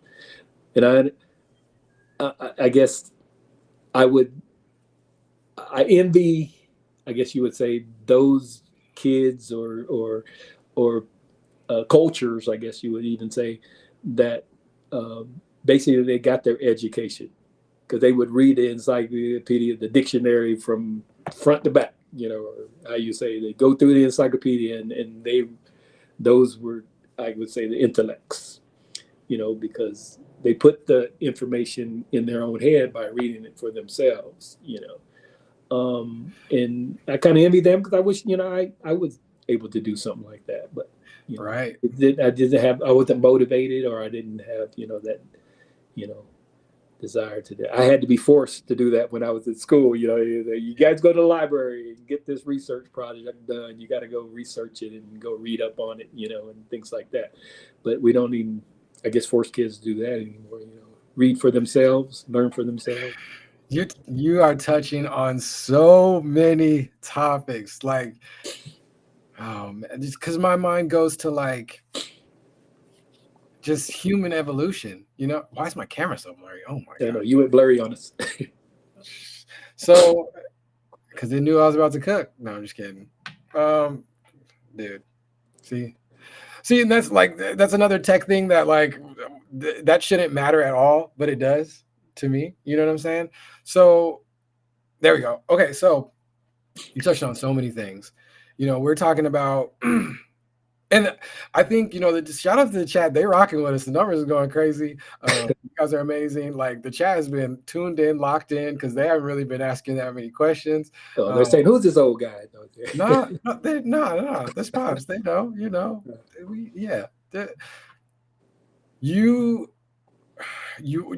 I'm asking in my head while you're talking, like, human existential questions. Like, what different things do we need? How are we doing this evolution thing? Like, it's because, you're talking about different things like communication, right? Humans, I have to write this down. I'm in class right now. We got humans, we've got communication, we got learning, we're talking about just growing, we're talking about families, all that good stuff. You brought up, and I've had this conversation too with a lot of people, which is so in alignment. You mentioned, communicating, right? And humans are used to one-on-one communication. The most that we could do, way back in the day, we can go back to cavemen, whatever, when, there wasn't written languages, different things like that. We were hieroglyphics, pictures, or just, on a tribal level, for all over the globe, it was just stories. The storytellers, the elders in the tribe or whatever, the camp, in the community, they would tell. It was verbal, right? We were telling different things like that. People say, you're talking about the movies and the historians and all that good stuff, it might have been different grunts and different languages or whatever they were using to communicate. That has the communication, and humans have evolved over time so much to where I think it's, and it's been so fast. Humans quote unquote haven't really been on Earth or a thing for very long. Like in the grand scheme of, how scientists estimate the globe and whatever, all that good stuff, humans are a tiny blip. But the advancements in, communication and community and tooling and all that good stuff has been crazy expansive. We're talking about, going from humans communicating verbally, right? Then we're talking about written languages. Written languages, to me, seeing that evolution from what I know humans being able to survive just fine as communities without written languages, to developing written languages, to now kind of in a digital aspect going back away from written languages and going into, you mentioned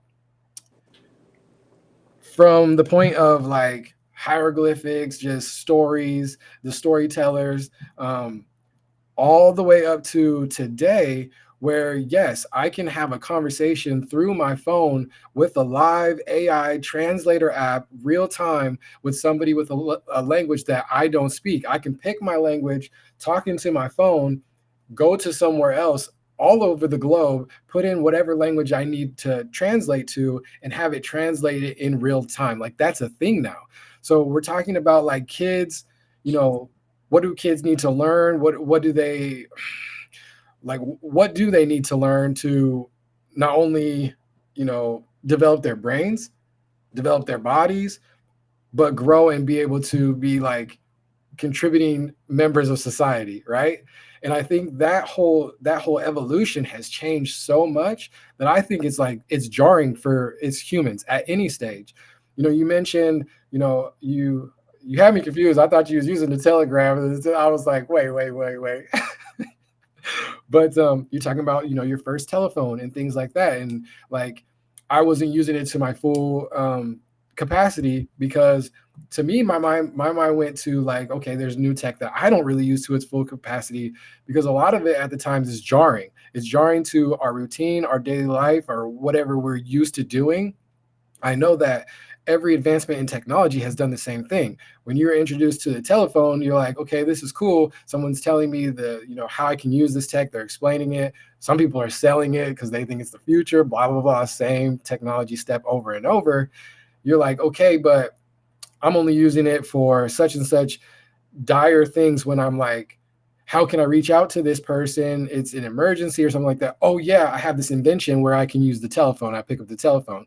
We're not using it like, at that time, daily, like, hey, I need to reach out to my people. Now, as time goes on, as technology goes on, that communication was a one-to-one, right? The Telegram, Pony Express, one-to-one. For the most part, right? You could have somebody send a letter. Well, that's not true. You can have troops because, a lot of tech comes from military. So you have the troops, they got to send their horseman, whatever, Pony Express, over to the other regiment, whatever. This is our plans, this is the war tactic. They give it out to the whole group. What's happening now is that we have the ability, like in proof in this call, where it's not one-to-one communication anymore. That one-to-one communication is actually like going to where it's not the norm. The norm is like communicating with multiple humans at a time now. And that's what, some of the advancements in technology and some of these slabs, these phones, these smartphones, these touch screens, different things like that. The tooling and the tech is advancing so much. It's furthering human communication from one to many or many to many. And for a lot of people, that's super jarring. But every advancement in technology is always super jarring, always. And I think that's the disconnect between generations. They're like, why is this generation always on their phone? To me, I've had those conversations with people, and I'm like, why are you on their phone? Somebody could be on their phone at the dinner table, but they're talking to 60,000 people at that point, 70,000 people, 100,000 people at that point, right? Somebody might argue on one side, that's more efficient. From an efficiency standpoint, it is. Talking to one person is less efficient than talking to 100,000 people at one time saying the same message. But is that good communication? The communication obviously has to differ. one-to-one communication can't be the same as 1 to 100,000 people communication. You're not saying the same message. The message not getting conveyed the same. It's not getting received the same. It's not getting interacted with the same. And I think that just that piece right there is just super jarring for humans always. So, I mean, like, and I have this conversation a lot because people are like, well, what's the point of, the whole blockchain, the digital goods and things like that. But there are kids who are like, okay, I have digital goods in Roblox. I have 100,000 people that are going to see my outfit. I'm going to spend more money on my digital outfit than I am on my real outfit because I can go outside and only 20, 30, 100 people might see my outfit. It's just communication from I'm trying to reach a bigger audience, and that's all it is, right? So like you're saying, we're not taking the time to use the technology how we should by furthering those different communication levels, right? We got ourselves, immediate family, extended family, that communication, those rings of society. But we're able to jump so fast into I can reach the global tribe, I can reach a global community faster than I can with just my immediate family. So instead, like you're right, we should all be having more Zoom calls, more Twitch calls, more Restream calls with our immediate family, more than we should 100,000, quote unquote, somebody would say strangers or your community members or whatever. Who knows what's right? Who knows what's wrong, right? You also said we're eliminating tools like the keyboard and mouse. That's just a tool. That had a tiny little blip in human history when it comes to digital tooling.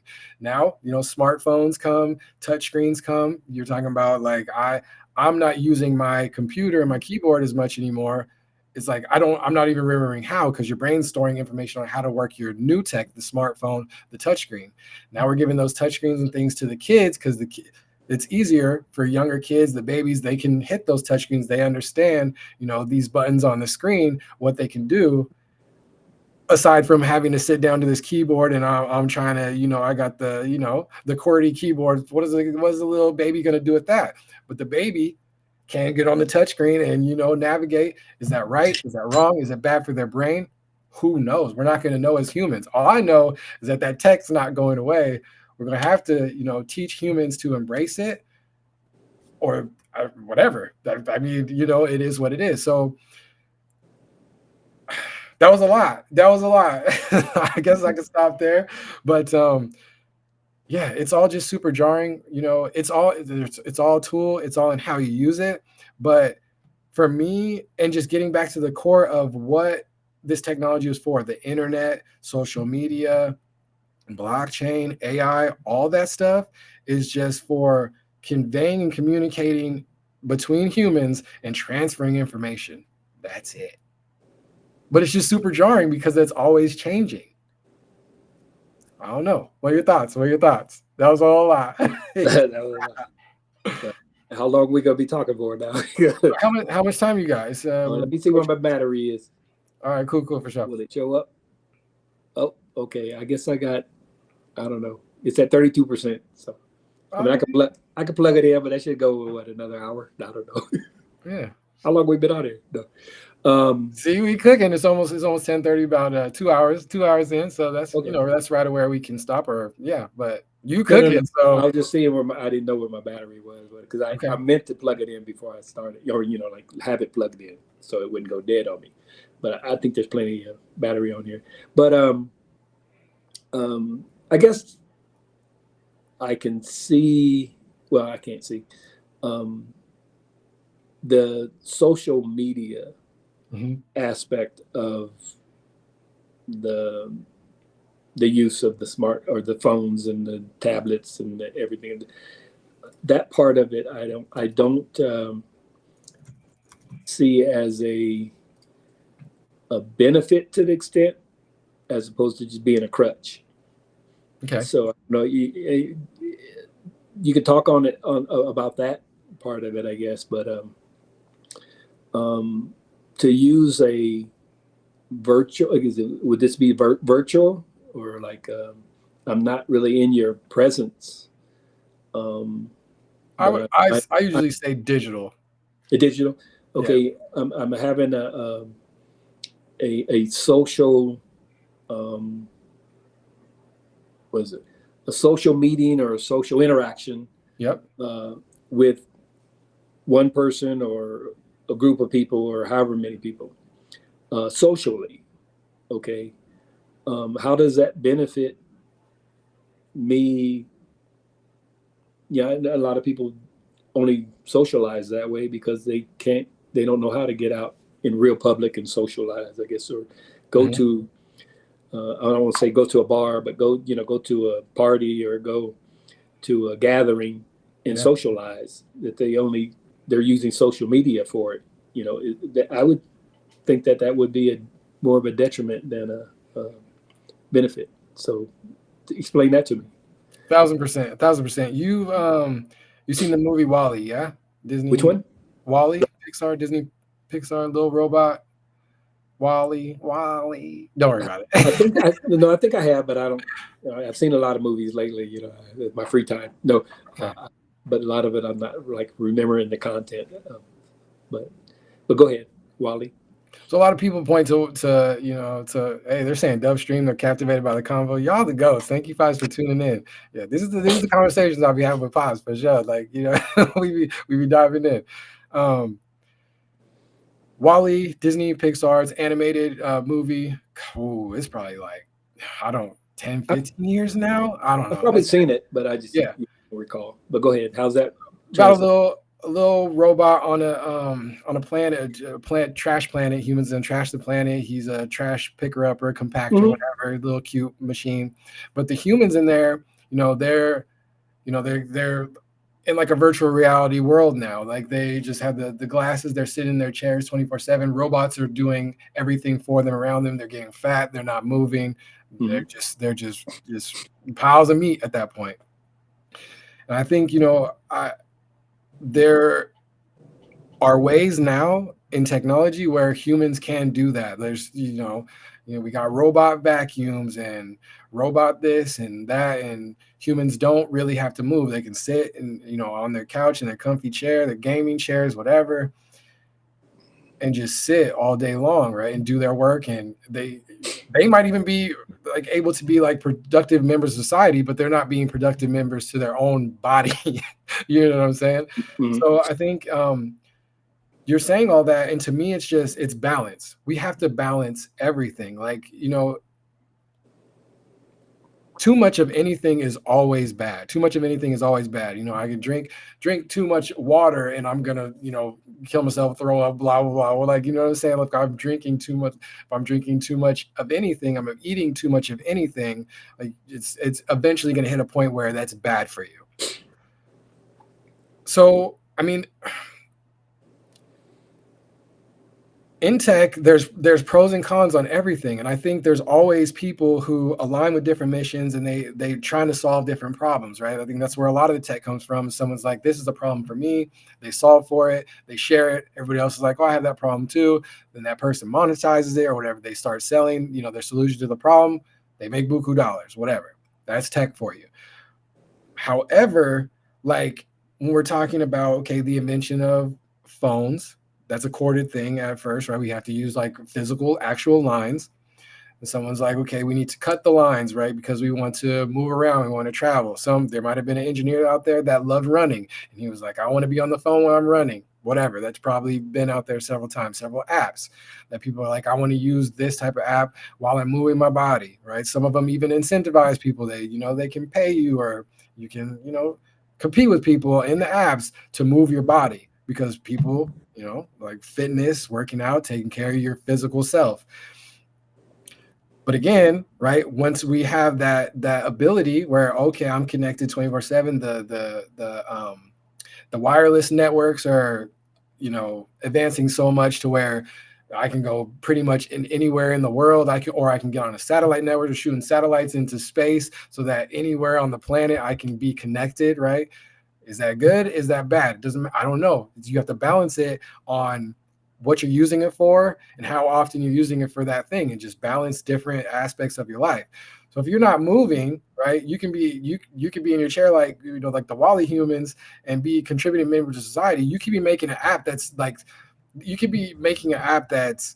solving world hunger or whatever.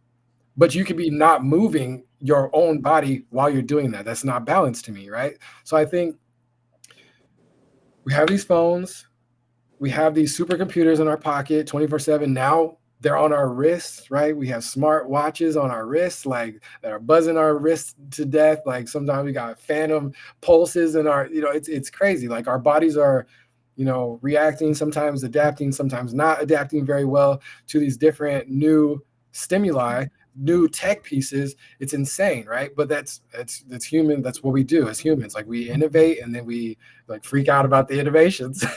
But so we have these phones that we're able to be connected to 24/7 while we're moving, while we're walking, while we're doing everything, while we're eating, while we're at the table with our friends, while we're at different events, while we're, everything. We got the laptops. That was before that. Portability was a huge piece. Somebody invented that portability for a good reason. They solved the problem that they might have had, that they solved as a problem. Like, I don't want to be sitting in front of my cubicle, my desk all day. We want to put that same power into a smaller form, so that's lighter. So, convenience, it's lighter, it's thinner, blah, blah, blah, blah, blah, all that tech jargon, right?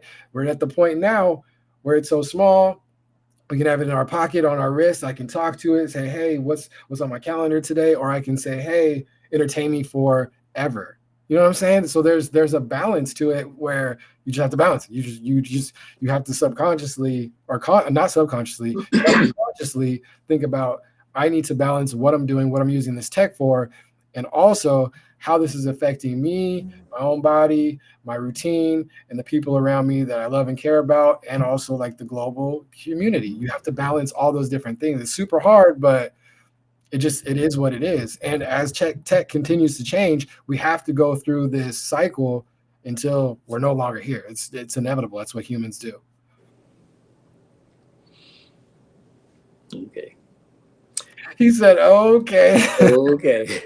I don't know if that's like, I don't know if But that's you're calling it a balance. Yeah, go ahead. But I guess you say the but.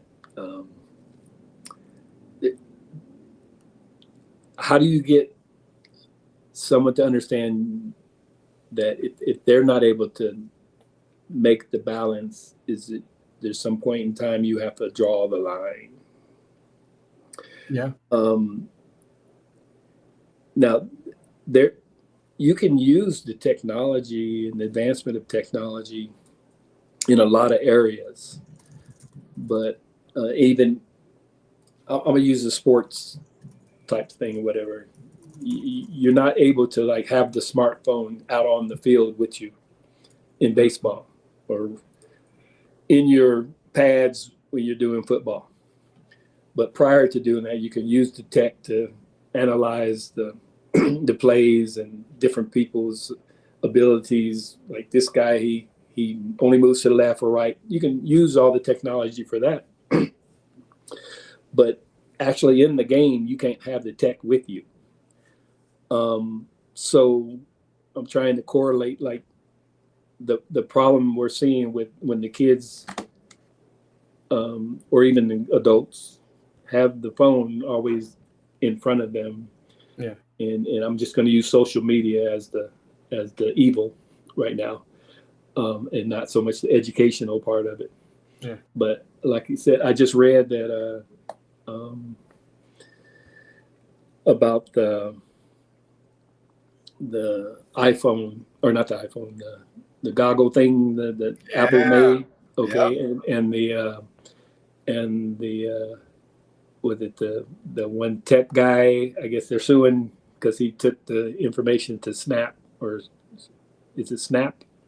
Yeah, that's what. Yeah, Snapchat or whatever it is, and they making their own little goggle thingies, whatever. Is it? I think I'm using the right company. Was that? Yeah, I haven't heard. I don't know if that's recent. It was new. It was yesterday. I read it. I think. Oh, okay. And but then I guess because Apple is coming out with their own little like regular glasses type thing or whatever. So this is what I'm saying. Their kids can just, not so much kids, but whoever with the technology, they could have these. And now, like you said, digital and social media is just going to be always in front of them. Okay. But going back to, you said when we were talking about the martial arts and stuff like that, they're not going to be able to wear that out there fighting, and doing their martial arts with the glasses on. I mean, what's the point of that?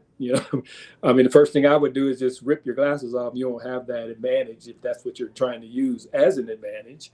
But same difference in baseball. If you're going to have the glasses on, and you're trying to build that advantage in the technology of wearing that kind of glass, so it's not useful for, I would say, for sports and for fighting in the field of battle or in activity of the sport itself. You can use it prior and after to maybe come up and show you what.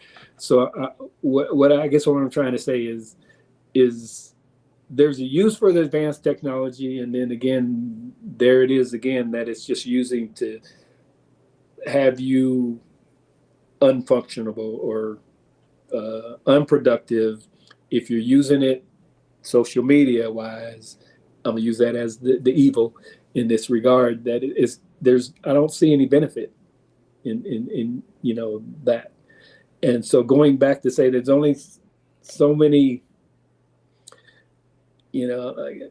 percentage of people who can afford the stuff. The tech people are making it to make money, and so they price it out of range for the average person. But then you get the addiction to it to the point where people want to get it, and they're going to spend their annual income to get it, or something like that, just to not be productive. I see that as is going the wrong direction, especially with a lot of everything else in the world going on, when it comes to dividing up your resources you're going to divide it for entertainment, for social media, for, that sort of thing, or are you going to buy your food, or you I mean, you touching on so much. I love it. As a tech head, though, I would push back on a lot of those things. I think, you are talking into problems that people would want to solve that would probably be lucrative. Like, I think, like, you're talking about, like, okay, we're getting into VR glasses, virtual reality, augmented reality, right? Blending a digital landscape with the real world. Again, we're trying to take as much tech as we can outside into the real world for whatever reason. I think first off, I think that humans are so focused in the digital side on the social media, right? And being social, because I think just humans naturally are a social being. Like, we want to talk to other humans. That's a natural thing.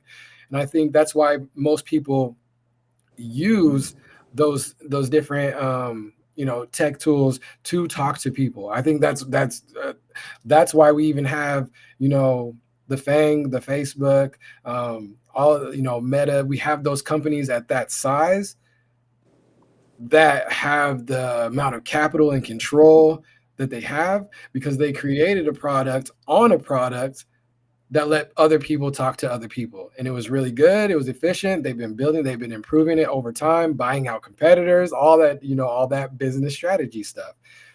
I think, but it comes to a point, like you're saying, it's too much. People are addicted to it. They can't get off it, different things like that. I'm saying, oh, shut, or I got to stop you for just a second. Stop myself. Wow. Stop you. You weren't even talking. This is terrible. Terrible host, host.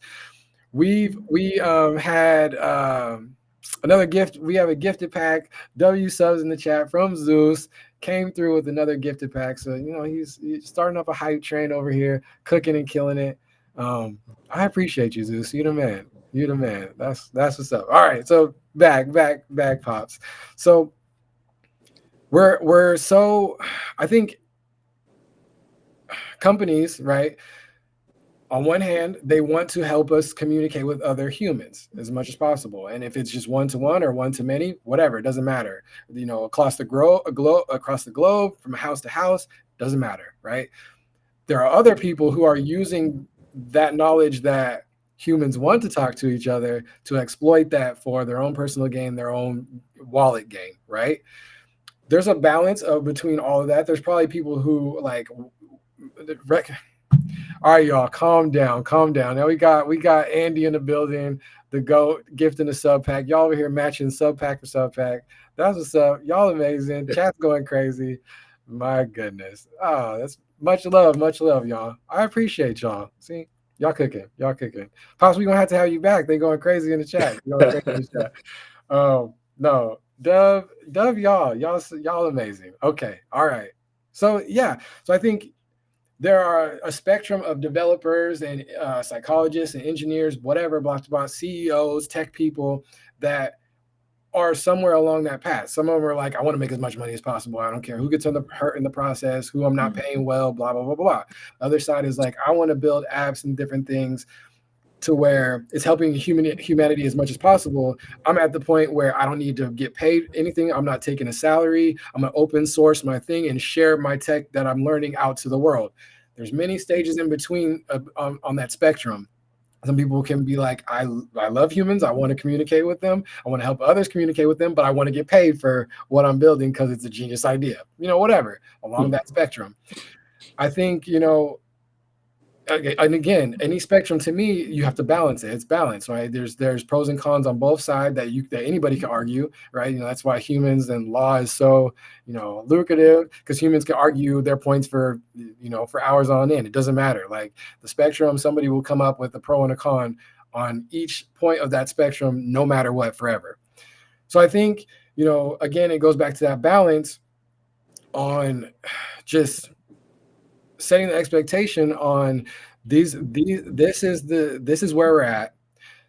This is how people are using it for good reasons, bad reasons, quote unquote, like opinionated, who thinks it's a good reason, who thinks it's a bad reason, like just explaining all of that, the whole spectrum. But then, educating people on, what this is doing to humans, right?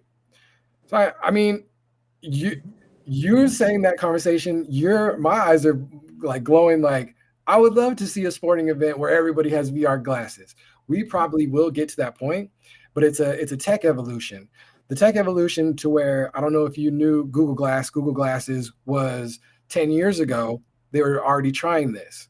So it's new tech, but not really new. Companies were already dabbling in VR glasses. Some companies are dabbling in VR, contact. I'm not a contact wearer, so that like contacts and different things like that. I don't know who is playing sports with contacts in, if that's working, if the tech is there to where it'll stay in place, where it's getting, bopped around, get hit in the head, your contacts stay in place. I don't know. I'm not a contact wearer. Shout out to the 2020s and the building. But there will be a time for sure where what you're saying is like that tech will be good enough to where we do see it on the field. We do see it in sporting events. We do see the glasses and the contact side stuff because the glass will be strong enough, it won't break, or, we'll have headgear or helmets with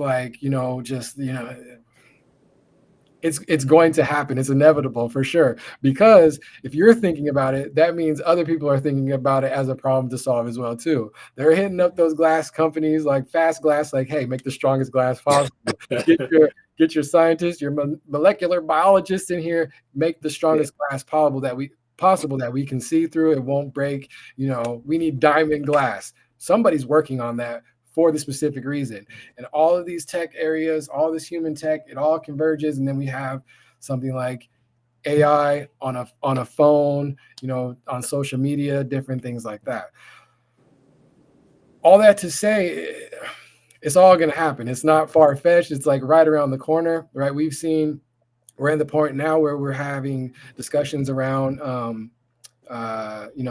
tooling and tech on limbs and amputees and different things like that. That tech, we're at the point now in tech, it's a new development, newer, decade, maybe 2 decades, where people are able to use these. What's the word?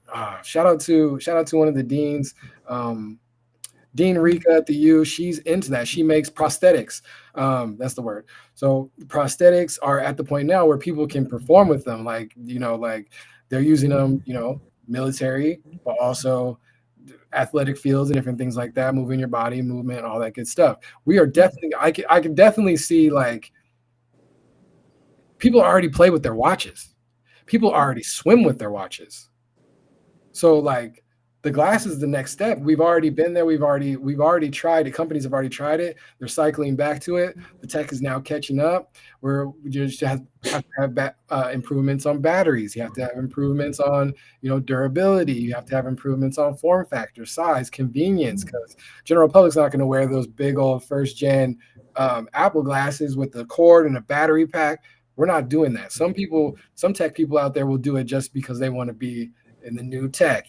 If I had the $4,000 readily available, I'd have some glasses. If I had the $4,000 over time, like if I had millions, I would be using those Google glasses, the Meta glasses, the Apple glasses as prizes for different giveaways and things. Like I would be doing that. We already, shout out to the OhnahjiU fam. We gave out some Oculus glasses in our early days as a prize. So I think it's we're only going to see more tech be able to help more humans communicate, and more humans are going to get addicted to that. But a lot of humans are going to benefit from that technology globally. So what do we do? I don't know. Just educate on the different pitfalls of it, stay balanced in it, and that's been the mission of Ohnahji and Ohnahji University. So shout out to Pops. He's like, what I'm saying? That's where it comes from, okay? Go ahead. I was Rain. All right. Well, I have one question. Maybe y'all can solve it for us or me. Yeah. I don't know if to consider the robocalls by AI. Or is that what they're using AI now? It can like artificially. It sounds like a real person's voice, but it's not really a real person, I guess, maybe. Right. I got a call, or I'm getting calls on my cell phone. And how you just say hello, and then it's like it waits until you say hello again or something. Right. And then it starts going through some robo speech thing Right. And I still don't know if it's a real person or not. But anyway. So what I've been doing, instead of saying hello, I'll just use another language, and it's almost like they never come on. I'll just hola español or something, 3 or 4 times, and next thing you know, they just hang up. So, right. Is that real, or is that a scam AI call, or is that possible? What's going on with that? Yeah. We call it spam, right? We call it spam. Okay. There's many evolutions of that, right? So, I mean, that technology was birthed from somebody that had like a legitimate problem. Like maybe they had a family member or something that went through something, they lost their voice, they can no longer speak, things like that. Like somebody legitimately needed AI to be able to speak in some capacity. Nobody spent time and energy on that just to fish people, scam people. But once that technology comes and is available, and we're talking like that's, spam call has been tech for years, right?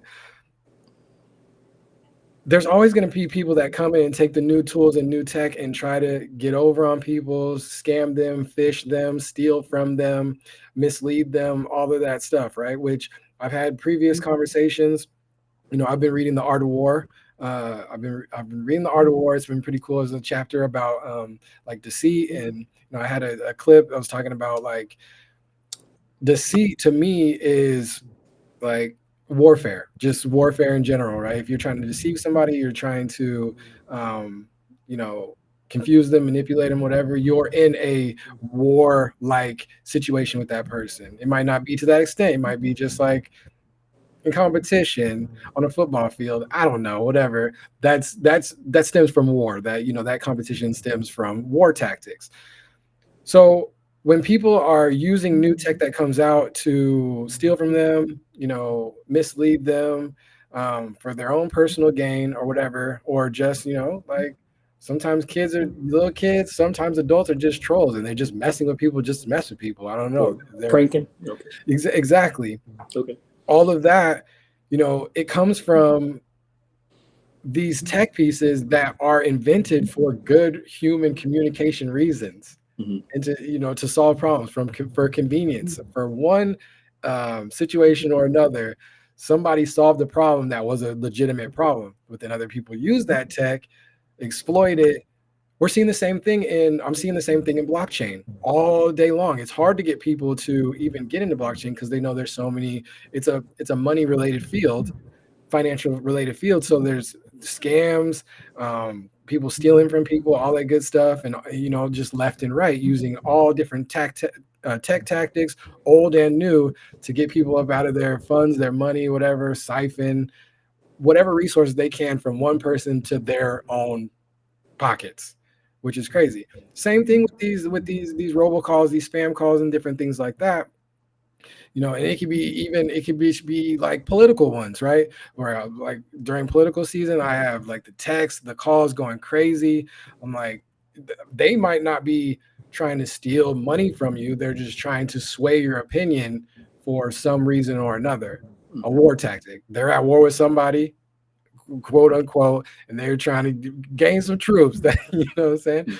Or in your instance, when people are trying to, a lot of robocalls, when there's a break in between. Some of them is like credit collection or whatever, debt collectors, where they're just trying to get information, trying to see if this line is active, different things like that, trying to reach somebody that owes them money, quote unquote. Or it's a legitimate, or not legitimate, it's an actual phishing scheme where they're just trying to get information from you to like get passwords, get information, get what's the word, chat, when it's like your name, your address, and just different, what's the word for that, Pops? Like steal your identity. Yeah. So steal your identity, all those pieces. Identity theft. Exactly. Which wants your information. But they want your information because they get to your resources that you have. Your profile, your whatever. Credentials? What's the word I'm looking for? Your credentials? You're the what? No. They want your passwords. No, I'm kidding. Yeah. So if it's not an actual person that initially calls, and it's just like, is that initially what a robocall is? They can have it computerized where they just call out all these different numbers until someone actually answers it. Then they can put a real person on. Once the person, they realize that they do have somebody answering. Yeah. Or from an efficiency standpoint, if I'm quote unquote one of the bad guys on that team that's like we just automate the whole process. I record the call, put it in a database, have AI sort it out, and match it to whatever I can find online. That's what people are. That's what's going on. That's why you don't want to give so much of your identity out and all that good stuff. And well, I don't want to talk to them at all if it's not a legitimate call. That's why I'm just saying. I get so many calls, and it's not a number I recognize. Right. I only get the proper calls from the people I know. And if it's the doctor, they'll immediately say Mr. Vaden or something. When they call. But when I just get a call and I pick it up and just hold it to my head, don't say anything, and no one says anything, it's like, well, why you're calling me? Why wouldn't you speak first or something? Sort of deal. Then I know, they're waiting for me to give up information. And then if I say hello, and they still don't, then I say hello again, and finally it goes through some kind of spiel where we want to introduce you to this or that, or and they try to sell me something or whatever it might be. Yeah. So they could be using, it might be legitimate, for them to be selling me a product or whatever, but initially it's not a real person that's actually calling initially. Otherwise they would have already responded when I picked it up, or responded when I first said the first hello. So right. I don't even bother saying hello anymore. I just use a different language. And then if their system's not set up to respond to my other language, I mean, it is now, but I don't know. But if the person on the other end is is waiting for, I don't know, to me to speak their language or English or whatever, and I'm not speaking English, and they may not know Spanish or whatever, so they're not going to be able to have a conversation with me, so they just automatically hang it up. I don't know. Am I doing I something legitimate, or I mean, is that helpful in that regard, or do you don't think so? I don't think there's anything that you can do about it. I think like it might be something as not sophisticated as they're just trying. I don't know. It's just an automated system. They're just trying to, see who's there. See, it could be just if they're seeing if this line is even active, right? If they're seeing Right. if somebody answers this line and they say something and I can analyze it and say this is an actual human, I can have a database of just phone numbers and yes or no, somebody answered this is valuable to someone. Not really to me, because I'm not trying to mass blast out messages to random phone numbers. Like that's an inconvenience for me, right? Even if I have a legitimate message that will help all humans, I'm not doing that. I need consent to be able to reach out to you. But that database is probably super valuable to somebody that doesn't care about that or is not worried about the consent or not worried about blasting your phone number with whatever they want to send you. You know what I'm saying? That's why we get spam emails, calls, blah blah blah, text, all of it. Ads, for better or worse, good ones, bad ones that are targeted, ones that you might like, oh, that's dope, that's helpful for me, or ones that are like, why are you bothering sending me this type of vibe? Mhm. But also you can broaden that database. I hope I'm not, never mind. This is already out there, so I'm not saying anything new. But that database also will have like a field of maybe language spoken, right? And they can literally like put in the spreadsheet what language that phone number speaks. That 2 column thing, and if somebody had 3 column thing, if they answer whatever, the phone number, the language spoken, and phone number, language spoken, and if they answered, that's a super valuable thing for good reasons, and also the spectrum for very bad reasons. You know what I'm saying? So, and then the database grows. As the database grows, you have um, uh, gender category, whatever, right? They can analyze, what they think you are on the phone just by you even saying hello, right? Mhm. They can guess the gender category, right? Or they can attach it to, I know that phone number and I have a database that has the phone number, that has the age, that has the location, that has the occupation. That's data mining in itself. That's analysts and data mining, and that is highly valuable for good reasons and bad reasons. Some companies, have gotten in trouble, have been found out that they're selling all of our data out to whoever, right? Which is very scary. But building these databases of humans is a thing. And as much information that they can get from anybody, they're gonna plug it into their big databases that they're selling back and forth. It's scary. It's inevitable because these tools we've used to put all our information on the internet have been useful at times. They have been set up to, they have been made to help humans, but other people have taken those tools time and time again and used it for nefarious reasons. Nothing we can do about that because that's how some humans are, unfortunately. All right. Buyer beware. Yeah. So I mean, I'm gonna take it back to what you said. Like, you can either be consuming whatever you're doing, being entertained by something, or you can be creating something. And there's a vast spectrum behind both of those definitions, categories, all that good stuff. We could be talking about um, consuming content for like on YouTube University. My what in the engine in the Chevy, the my homeboy, he's got more automotive background than I do. He was like, your engine sounds crazy. You have to get that checked out. So I was like, I used AI and some help from, YouTube University and some things like that to find out what's going on with it. Took it over to AutoZone. They plugged in, read me the codes, the engine codes. I had to fix the solenoid or whatever. Did I know what a solenoid was? Absolutely not. No, I don't know what a solenoid is. So I go, I get the solenoid, whatever. I go to YouTube, how I change the solenoid in the Chevy, blah, blah, blah, whoop, wop.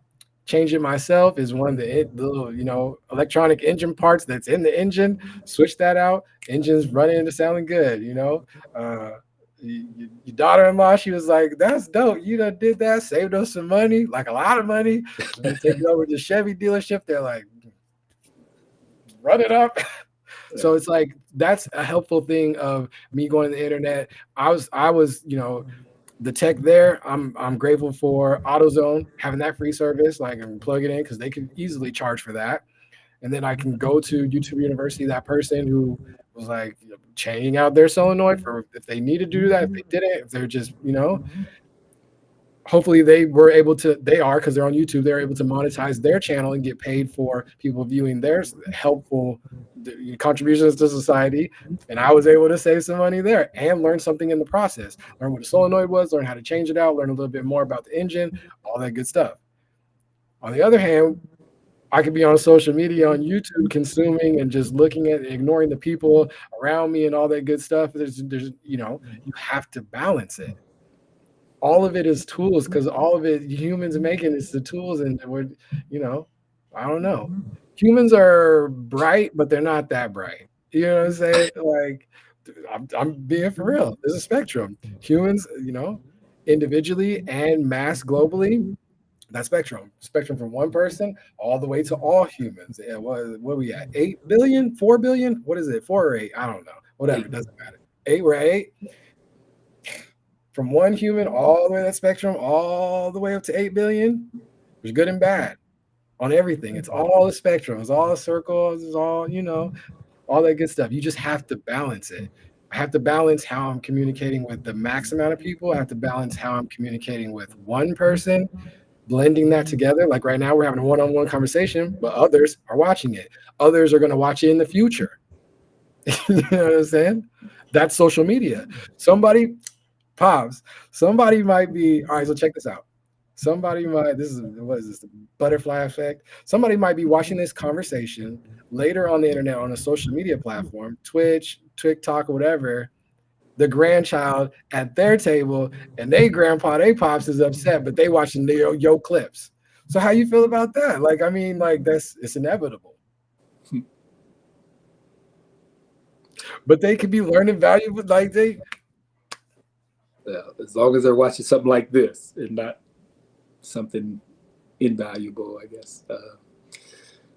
Something that's just being entertained by some of that silly stuff that I see them watching or whatever, or they're trying to hide from me. Don't. You sound like the grands was trying to be a little too grown watching something they're not supposed to be watching. But yeah, no, that's human communication too. Like, it's a balance there, but I don't know. You all you can do is just teach them.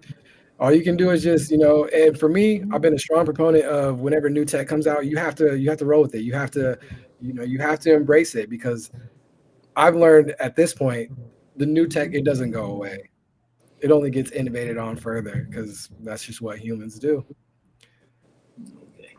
We got to police the bad guys that are using it for, nefarious reasons. We try.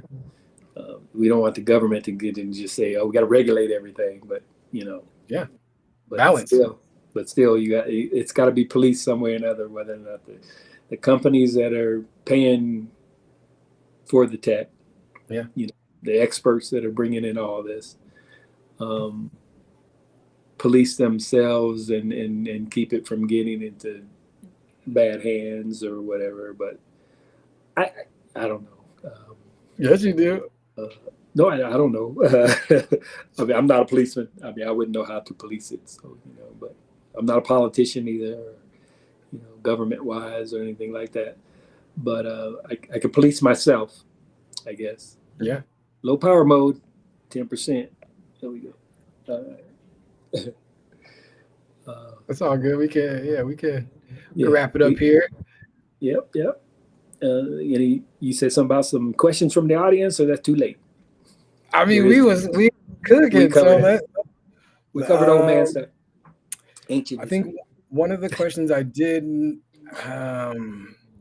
talk about, but you kind of talked about it a little bit. One of the questions I had, a pre-question, was like, what are your thoughts on, kind of raising a family in like a suburban situation, versus that might not, be like a diverse situation, might not look like you, type vibes, or like versus like, yeah, like a city, a diverse, the community that, something like that. Well, my background as far as my dad being military. So, right. We were always usually in a diverse location. The military itself had to be diverse, because right. But yet and still, we're talking about back in the 50s and 60s. We all know about 50s and 60s. So there was still that, I guess you would call segregated type communities and things, so forth and so on. Yeah. But I'm not understanding the question per se. But like you're trying to say, like suburbanites are less diverse than urbanites. Is that what you're trying to say? And so, no, just I mean, just in like in Northern Nevada itself, I know it's only like 2 to 3% Black, maybe, and then now it's maybe up to like 5. But like both me and my sister have moved out to areas that are bigger populaces, whatever, major cities that now we're able to be around. She was over in like Harlem, like over by those boroughs, those type of areas, right? And I'm in LA, and right outside of kind of like South Central and things like that. So we kind of gravitated back to more of communities that look like us after having been grown up in like a suburban community that we might have been the only Black or brown child in several classes type vibe. You know what I'm saying? Mm-hmm. Well, that being said, you were able to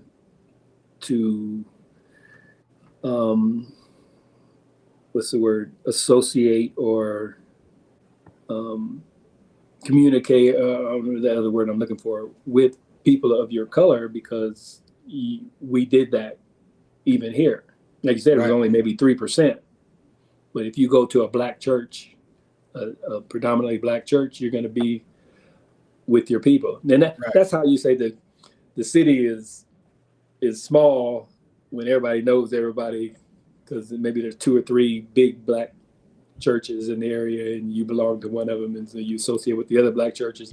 And so that's where the Black people who are in church would go, whether they had a Juneteenth event or something that was a Black event, then the people in the area would come to those, and you would see the same people. Oh, yeah, he's from my church, or that's the church that he goes to, or whatever. And the people that don't go to church, they would come to some of those type outings and things like that. And you say, oh, I know you from school or something like that, another person of color that But we did not steer from that when we were in this community. That, when we went to work or you went to school or something, that percentage would come forth. You'd be the only Black kid in a class, maybe, or 2 or 3 of you or whatever, and I'd be, the only Black driver on my route or something like that, or maybe there's only 4 of us in the building, sort of deal. Right. Yeah. Maybe twice as many Hispanics, but that's the type of job, you want to get that job, but it had to deal with my dad, he in the military, he he was, I don't want to say he was a social type guy, but he got along with people, and so if he was, for instance, I guess I'd put it like this: he was not the only black person in Air Force, at that time, but maybe in his unit or regiment, or what do they call it back then. All the other people were, maybe white, or maybe one or two other Hispanics or other ethnicities or whatever. But they would come together and bring their families together and stuff like that. So, it wasn't as if, we had to segregate ourselves. Right. So we never really did that, to that extent, Okay. And like you said,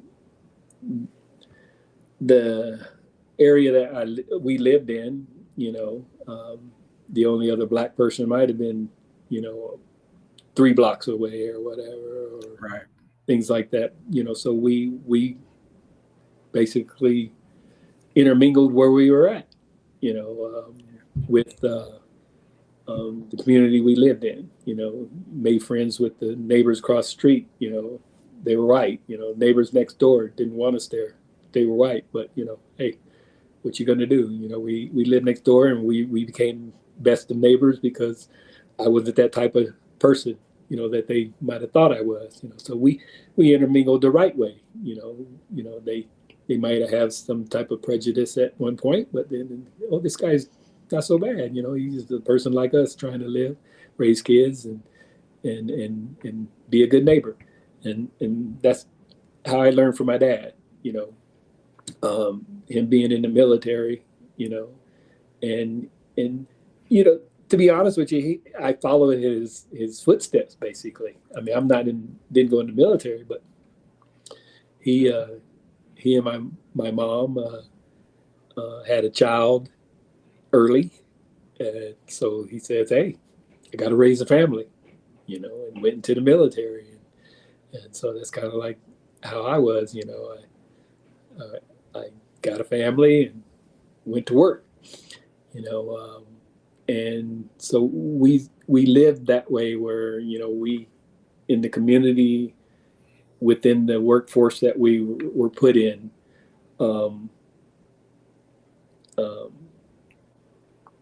lived accordingly, I guess you would say. I mean, I don't bring up race and all that too much, but there were times when I felt, what's the word I'm looking for, held back. I don't know what that, probably a bigger word for that, but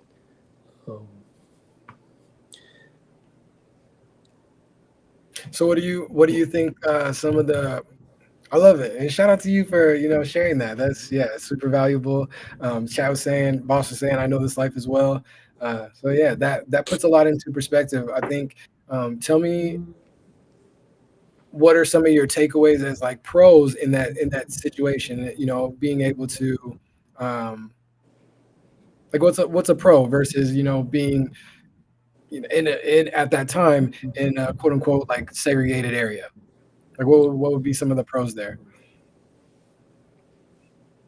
I mean, like education and stuff would be better, as far as like resources and things like that. I don't know. Like what? no, I think you have to have your mom on for this one, for that. But, she come next. Go. Yeah, okay, well, I'm more simplistic, I guess you would say. I don't know if you think that, but I think it was her drive that she wanted better for her children. So, that's would be one of the reasons why we established ourselves as higher educated, and further educated graduates of college, and to do better for not just us, but for our children. Yeah. So I think that would have availed us to be able to live in a better neighborhood, as you would say, than to be living um, in the, what would you call those areas? In the hood, right? That what they call it? The neighborhood or whatever. So you get out of the neighborhood, you go this kind of like suburbanite type, the areas away from the inner city, I guess. It costs more, but yeah, but you got to make more to live in those areas. That's what the suburbanites do, right? They move out of the inner cities and move into the suburbs, but it costs them more money because they think that they're doing better by their families. Better education, they think. I say it like that, because I think you can get a good education wherever you're at. I've been in a lot of places, growing up military wise, and it's as much as you put into your learning, much as you put into your desire to read and write and do math and science and not do all those other things that peer pressure is doing to kids these days. You can get educated anywhere. Yeah. There's a lot of stuff that can get in the way.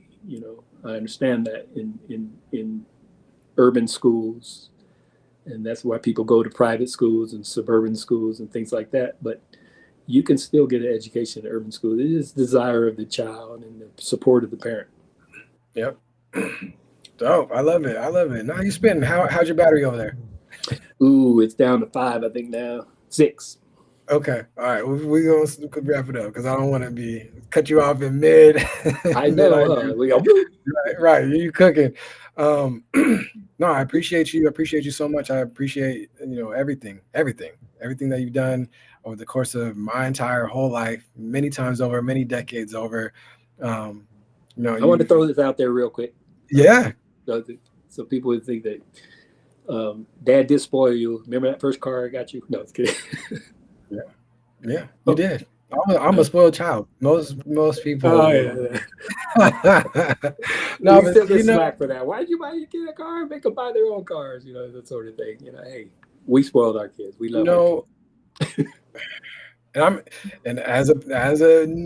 not a new parent, but as a parent, like, we're having those conversations as well too. As a new parent with new drivers, we're having those same conversations and those same different things.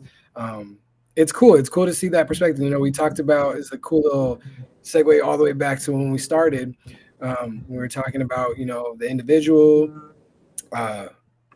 thinking about some of those legacy milestones and things like that, right? You started thinking about those when started having a family. Starting a family requires a partnership with someone else. So it's partnership and family, and that's when you're branching out in your family, your immediate family, then trickles out from that social wise. It's cool to have this conversation with you because, like, a lot of the things that I've seen and a lot of like the ideologies that me and my sister both have, there's a whole lot of like similarities, right, to you and mom, and then there's also some differences to where kids grow up and they're like, okay, I would definitely, like, when I grow up and when I'm a parent, I want to do this and this and this, or my parents did. But then they also might say, I want to do this and this differently than my parents did. And I think, my sister and I are kind of examples of that, to where we have both moved as we're older, as we're starting our own families and all that good stuff, into more diverse areas that are kind of, quote unquote, might be the hood to somebody from a suburb or in a suburban area, right? Which is, and I personally see that there's a bunch of pros and cons to all of that, because me, and the chat probably knows after this conversation, I weigh the spectrum of anything, the balance. And that's what I've been doing in my life for quite a while, but really been ramping up since I feel like I'm entering the second half phase of life or whatever. That 40 mark for me, I've really been analyzing things like that on a spectrum, on the extremes of stuff, every notch in between, how those blend, the pros and cons on all of it. And I've had to do that too because of my kids, right? I've had some, I have kids that are on the actual spectrum, right? So it's been cool to uncover that, navigate that. But yeah, it's cool to see, like, it's a testament to you and mom how good of a job that you have done with me and my sister. If the only thing that we wanted to do differently was to live with people that live by more diverse community of people that would look like us.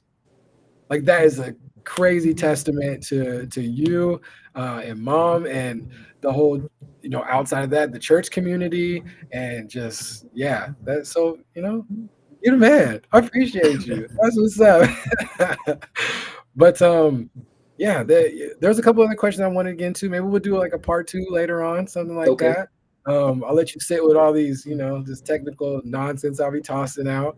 But this has been a very super valuable conversation, as they always are.